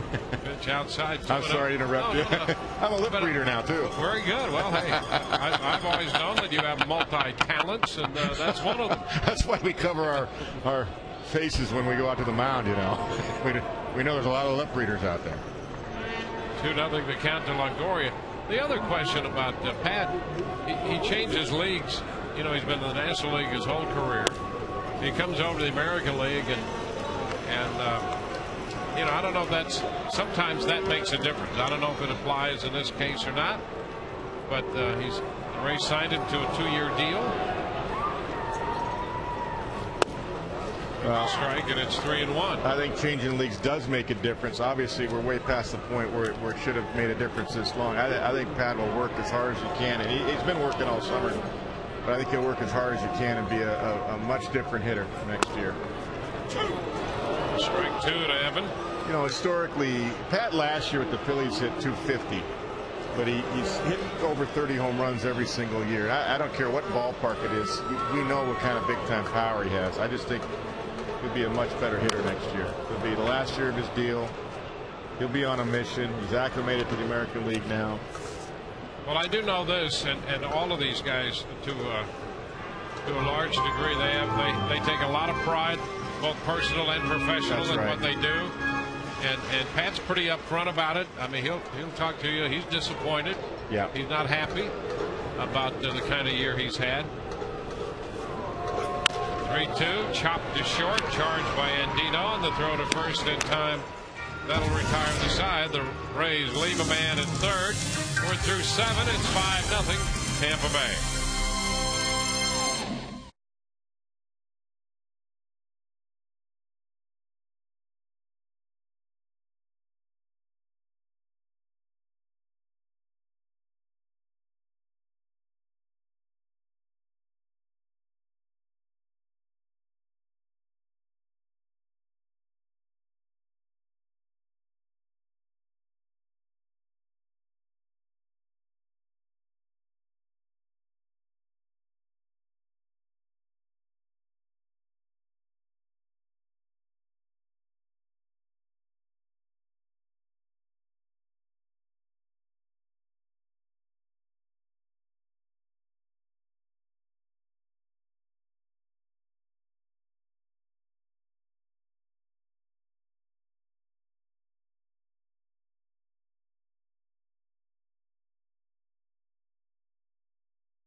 AT&T, the nation's fastest 3G network. AT&T, your world delivered.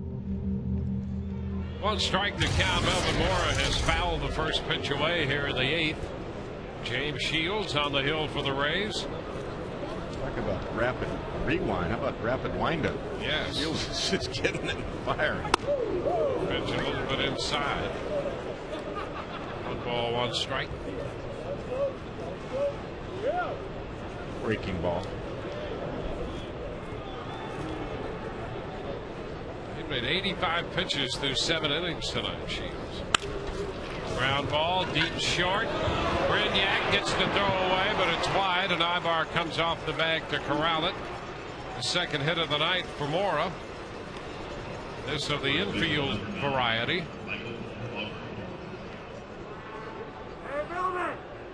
So the Baltimore Orioles, who through the first 2 games have had runners all over the place, put the leadoff man on base for only the 2nd time in this game tonight. Mora 2 of the 4. And here's Aubrey. Michael Aubrey is grounded to second and struck out swinging. Pitch is high. 1 ball, no strikes.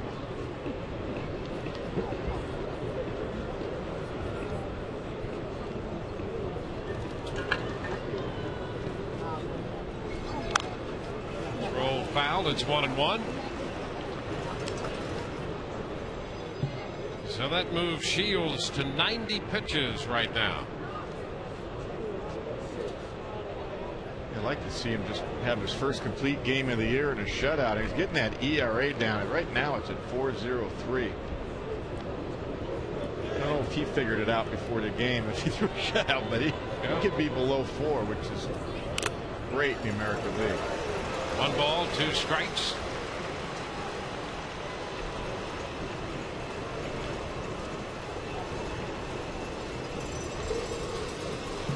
Rays scored a run in the 2nd inning. They got 3 in the 3rd on the Ben Zobrist home run. Crawford homered in the 5th to make it 5-0. They've out-hit Baltimore 9-4. And a little looper back at 3rd. That's going to fall for a base hit, maybe more. Over to 3rd goes Mora, and into 2nd base goes Aubrey with a bloop double the other way. And now a threat develops here by Baltimore in the 8th. You know, that's one of the reasons Joe Madden kept running. You know, 5 runs, you get a couple runs here. They have 6 outs of offense to go. Yeah, I've never bought that that argument that you should shut down the running game just because you're 5 runs up. You know, the other team's still trying to score some runs. Yeah, I mean, obviously, if it's 8 or 9, it's a different story. Exactly. Ball 1 to Bowler. Hey, look at, you know, last Sunday the Rays were down 5-0. They came back with 3 in the 8th and 4 in the 9th and beat the Texas Rangers.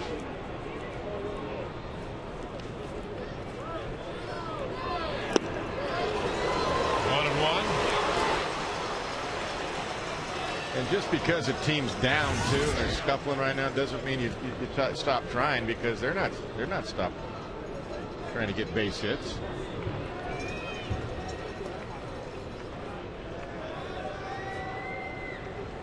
Shields to Bowler. 2 balls and a strike.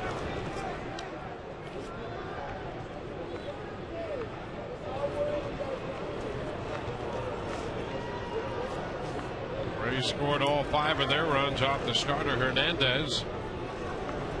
Wigginton is out there on deck. He'll hit for the shortstop Andino.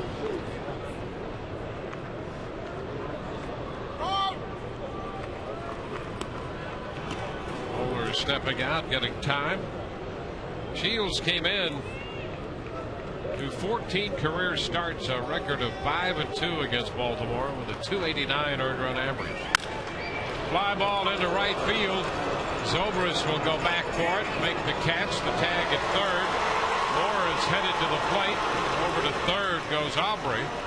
That makes it 5-1. So a sacrifice fly. Mulder picking up his 10th run batted into the year.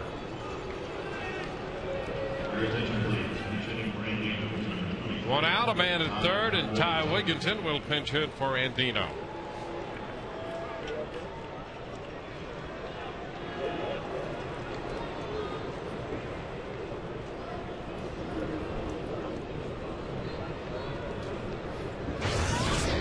Wigginton was the DH last night. And that's a strike. He had a base hit and a walk. Went 1 for 3 officially.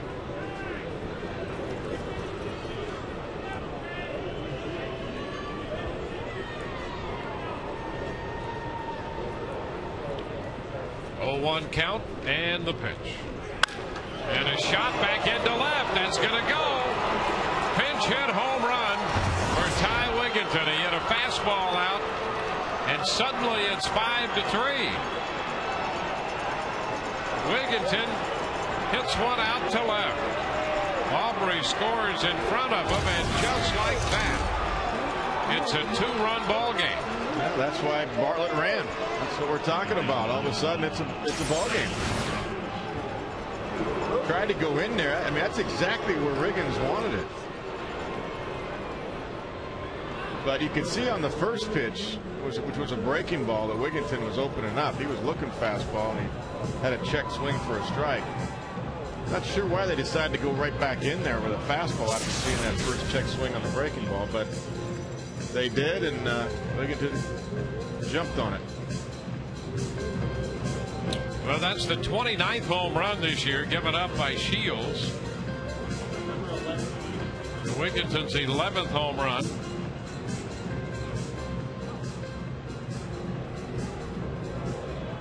So 3 quick runs, 2 coming on the home run. This from the bottom of the order, and now Brian Schaus goes to work in the Rays bullpen. Brian Roberts is the hitter for Baltimore. Pitch is upstairs. Breaking ball left up.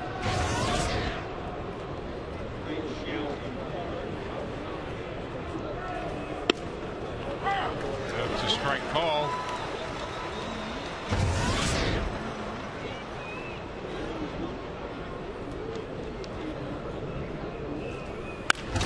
And a liner into right. That's going to be caught by Zobrist. So Zobrist makes the catch on the line drive hit by Roberts. 2 gone. Time for the stay in the game. Hole leaders for the Rays. Or just for men hair color. Balfour, Wheeler, and Schaus 1, 2, 3 in the bullpen and holds. Little relievers keep their teams in the game. You too can stay in the game with just for men hair color. Jeff Fiorentino. Pitch is too low, a ball to no strikes. Well, he's got to get this guy because otherwise Schaus will be in the game in this inning. So I'd like to see James at least get through this inning.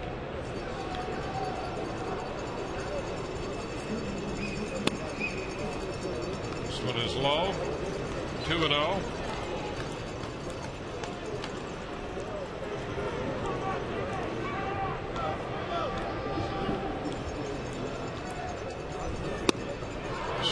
Anthony's 2-1. By the way, Luke Scott left with a sprained foot. Martinez took over last inning. Pop foul, that's headed out of play. The count is 2-2. Brian Schaus now has company in the Rays bullpen up the right field line.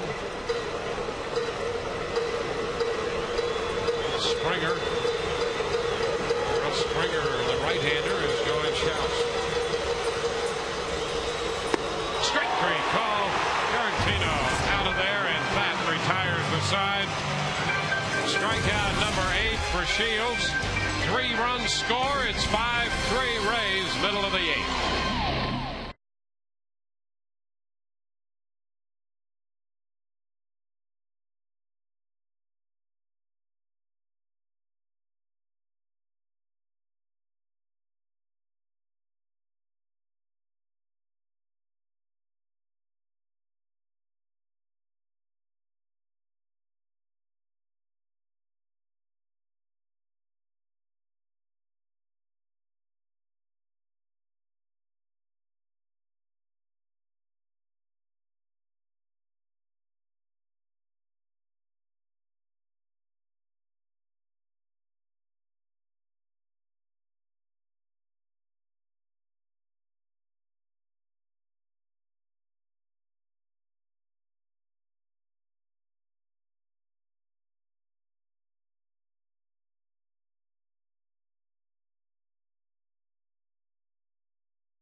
Ben Zobrist, part of our Coors Light freeze cam. The home run swing from Ben Zobrist, our Coors Light freeze cam.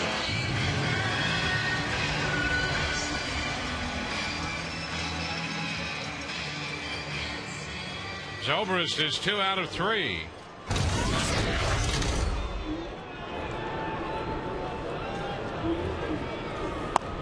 The pitch to Zobrist is upstairs.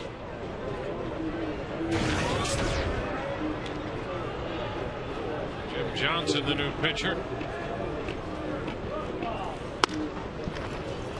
a good arm. Yes, he does. 2-0 the count. Ty Wigginton stays in the game to play left field.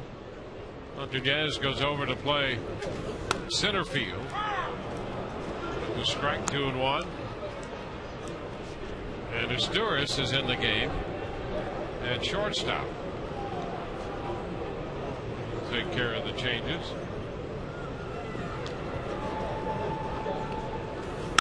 Ground ball, right side. Roberts up with it. The toss to first. Zobrist is out, number 1. I guarantee you one thing. Baltimore's got 97 losses, and they don't want to finish the season with 100. I mean, people might say, what's the difference? I'll tell you, as a manager, you don't want to see that 1-0-0. You're embarrassed as it is. You're frustrated. You're embarrassed.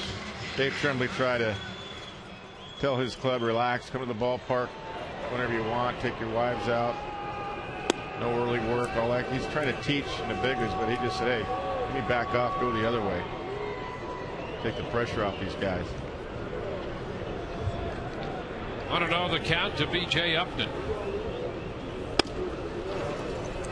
Inside. 2-0.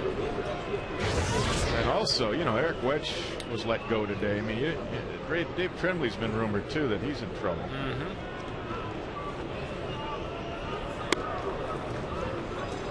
3 balls, no strikes. And we talked about that last night, Eric Wedge, and it came sooner than maybe we thought. Yep.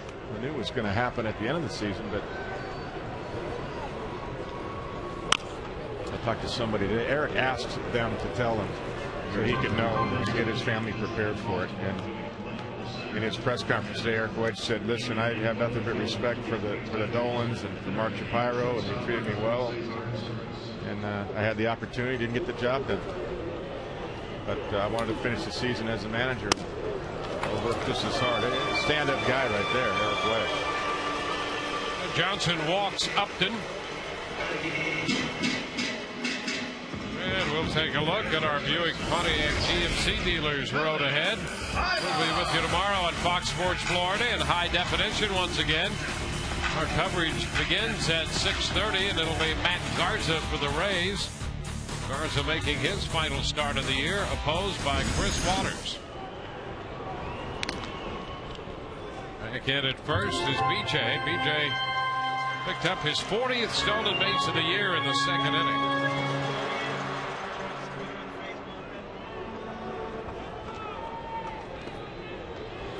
First again, and Upton is back. Like to get a run back right here, a little cushion, and BJ get into scoring position. Obviously, the Orioles know he's looking to steal. You know, Rays are guaranteed a 500 season, but they want to get above that 500 mark and do it tonight before the Yankees come into town over the weekend. Upton's going. The pitch is a ball, and the throw is not in time. A stolen base for BJ, his second of the night. The count to Ibar's 1-0. Good jump. Good acceleration right there with those long strides. With the way that Moeller throws, kind of a 3/4. See that ball sail on him? That's almost like when Zobrist was tagged out. The ball sails right into the runner. You gotta make sure you get down low with those types of throws. So now Ibar has a chance to drive in a run. And a liner into left, but it's going to stay up for Wigginton. And he makes the catch for the second out. BJ Jays still at second base. Well, he hit it on a line, but almost right at Ty Wigginton.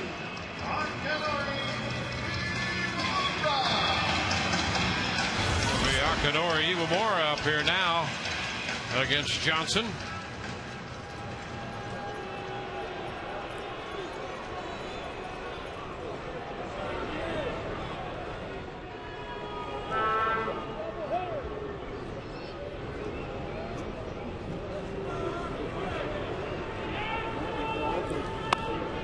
Pitch is high.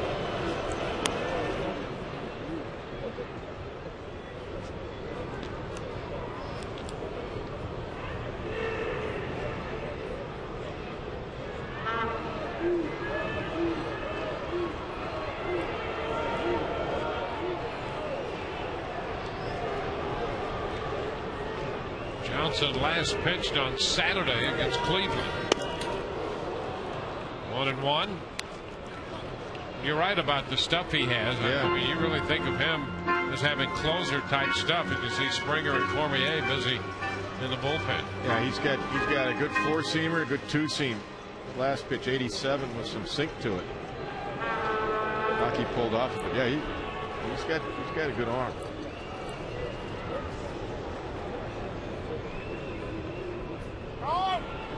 Hockey receiving time from Chad Fairchild.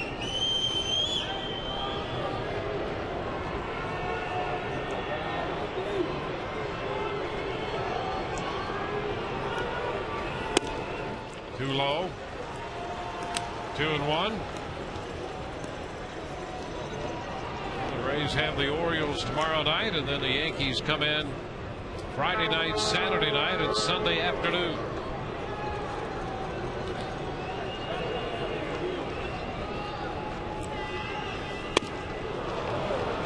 Two. That's nasty right there.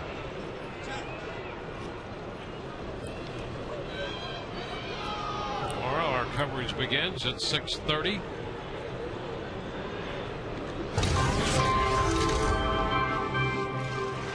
Johnson called Moeller out and see how he wants to go. He's telling Chad what he wants to do. Look at this pitch, 88 movement, little sink to it. He pulls off of it instead of going the other way like he does very well.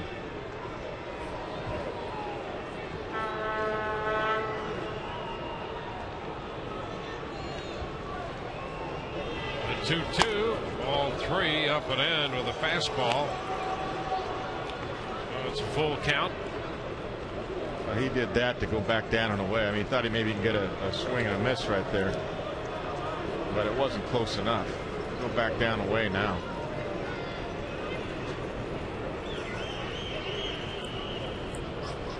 3-2 and ball 4. Hockey lays off.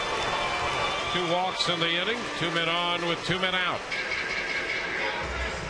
Sean Riggins will come to the plate looking for his first hit tonight.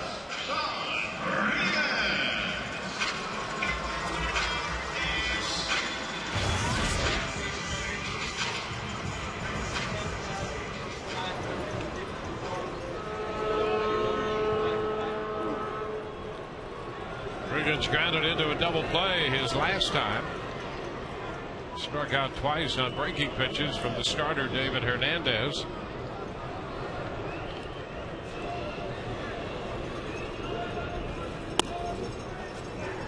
The ball 1 that stays up.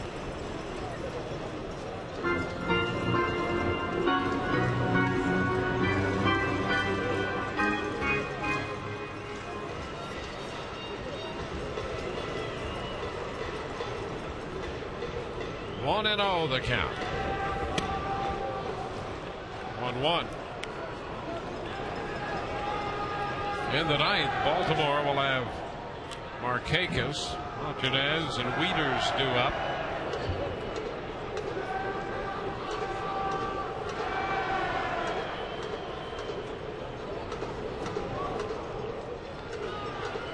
Upton on second and Iwamura at first.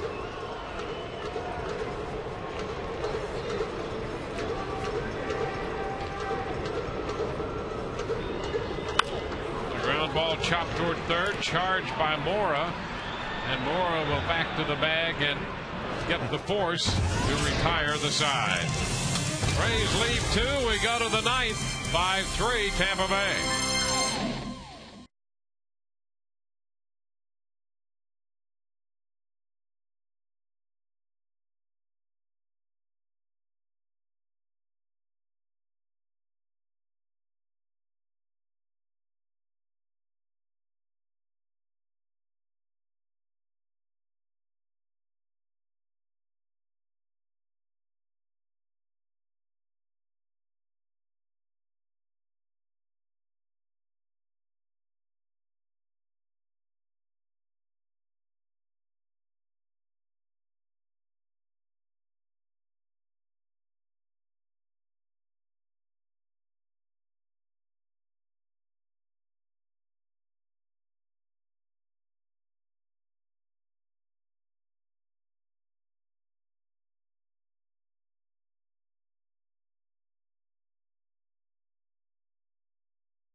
GMC dealers. By Scott, you're okay with us. And by Tobacco Free Florida. Tobacco Free Florida wants you to be tobacco free. Visit tobaccofreeflorida.com for more information. From Tropicana Field, we go to the ninth. Brian Schaus, the new pitcher for the Rays, on to face the left-handed bat of Nick Markakis.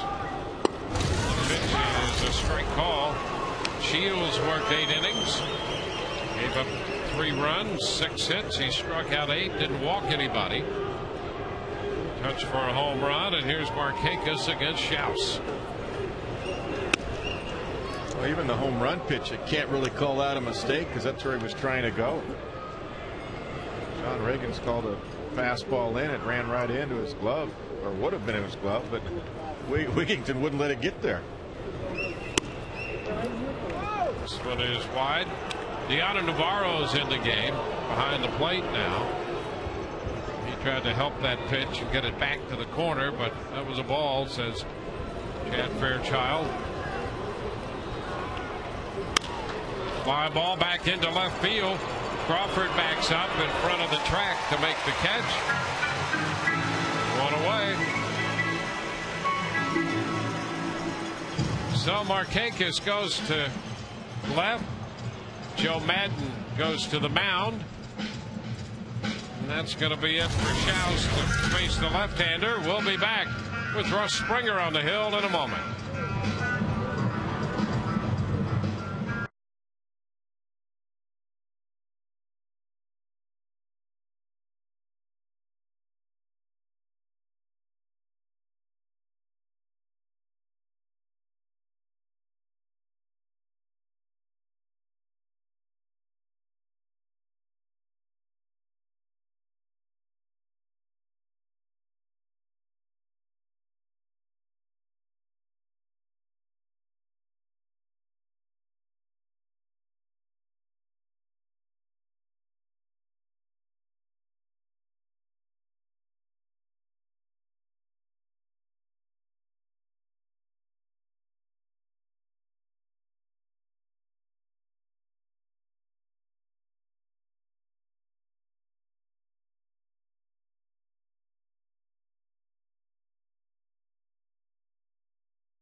high definition. New pitcher here in the ninth, Russ Springer, to face Montañez. And the first pitch is strike one. Luke Scott was originally in this spot, went 1 for 3 before he left with a foot issue. 74th appearance for Springer.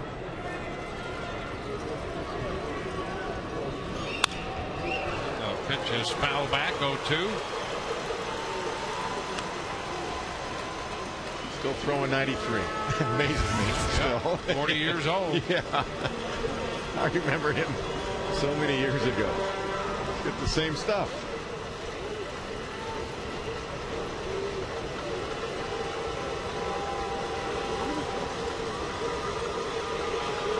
One out of the ninth with the bases empty.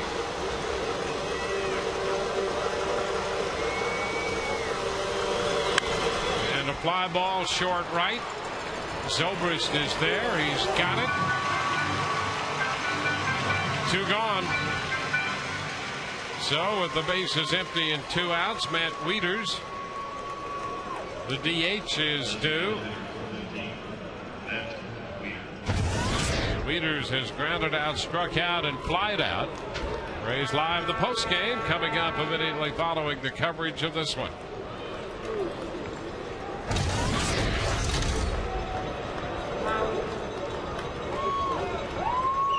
The pitch drops in there for a strike. Excellent breaking ball right there. Overhand.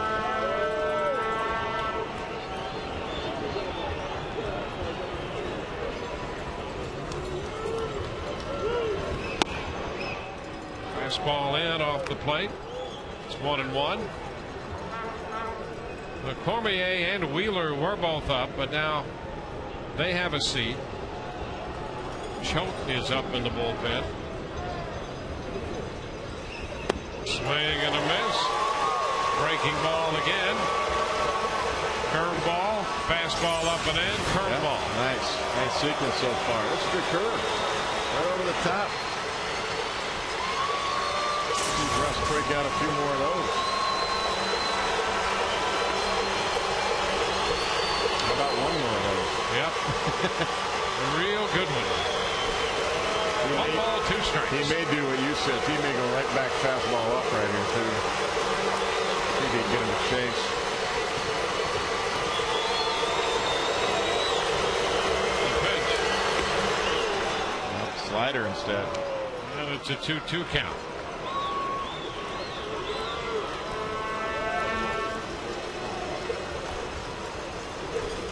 That's the first thing when a young guy comes to the big leagues. Almost all pitchers will test and see if he can hit the fastball. Once he proves he can do that, he gets a steady diet of this stuff. Curves and sliders. Well, he's pretty much shown some people that he can hit the fastball. Yes, he has. He's at 3 out against the Rays. 2-2 now, and it's high.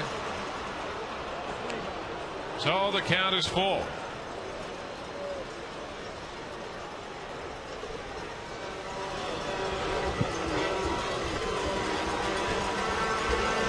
Hit one out against Springer in Baltimore to win a game 4-2 in the bottom of the ninth.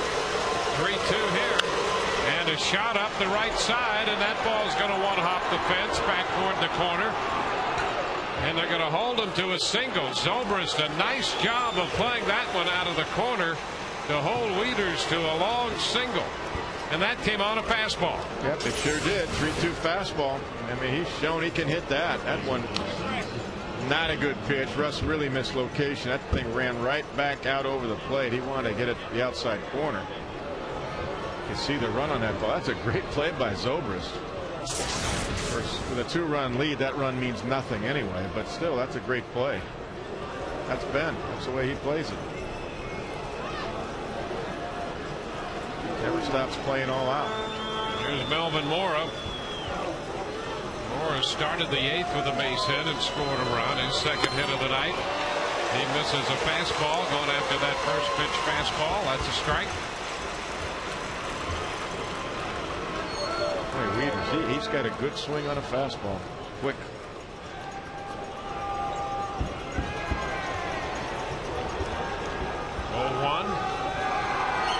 Swing and a miss. A fastball with a little extra. 2 strikes. Springer ahead of Mora. Yeah, there's that 93 up. Can't get to it. Right underneath it. Another swing by Mora.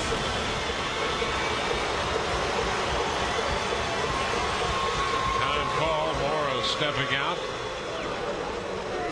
Leaders at first. 2 outs. Top of the 9th. It's a 5-3 game.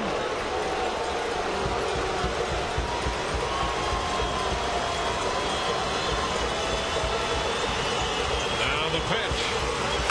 And he fouls it. A fastball, and he tried to go up with that fastball. A little something extra on it. Count still 2 strikes.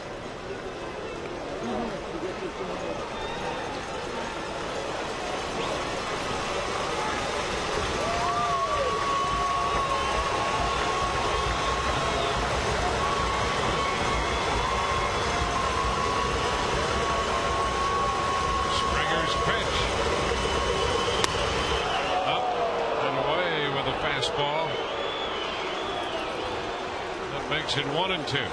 He's trying to stay away from Mora's power. All of these fastballs away. This one way off the plate and up.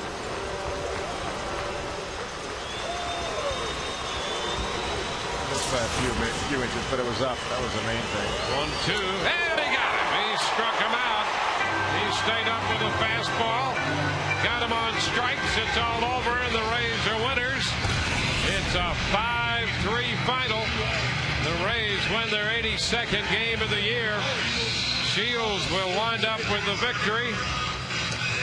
And the Rays win it 5-3. We'll be back in a moment.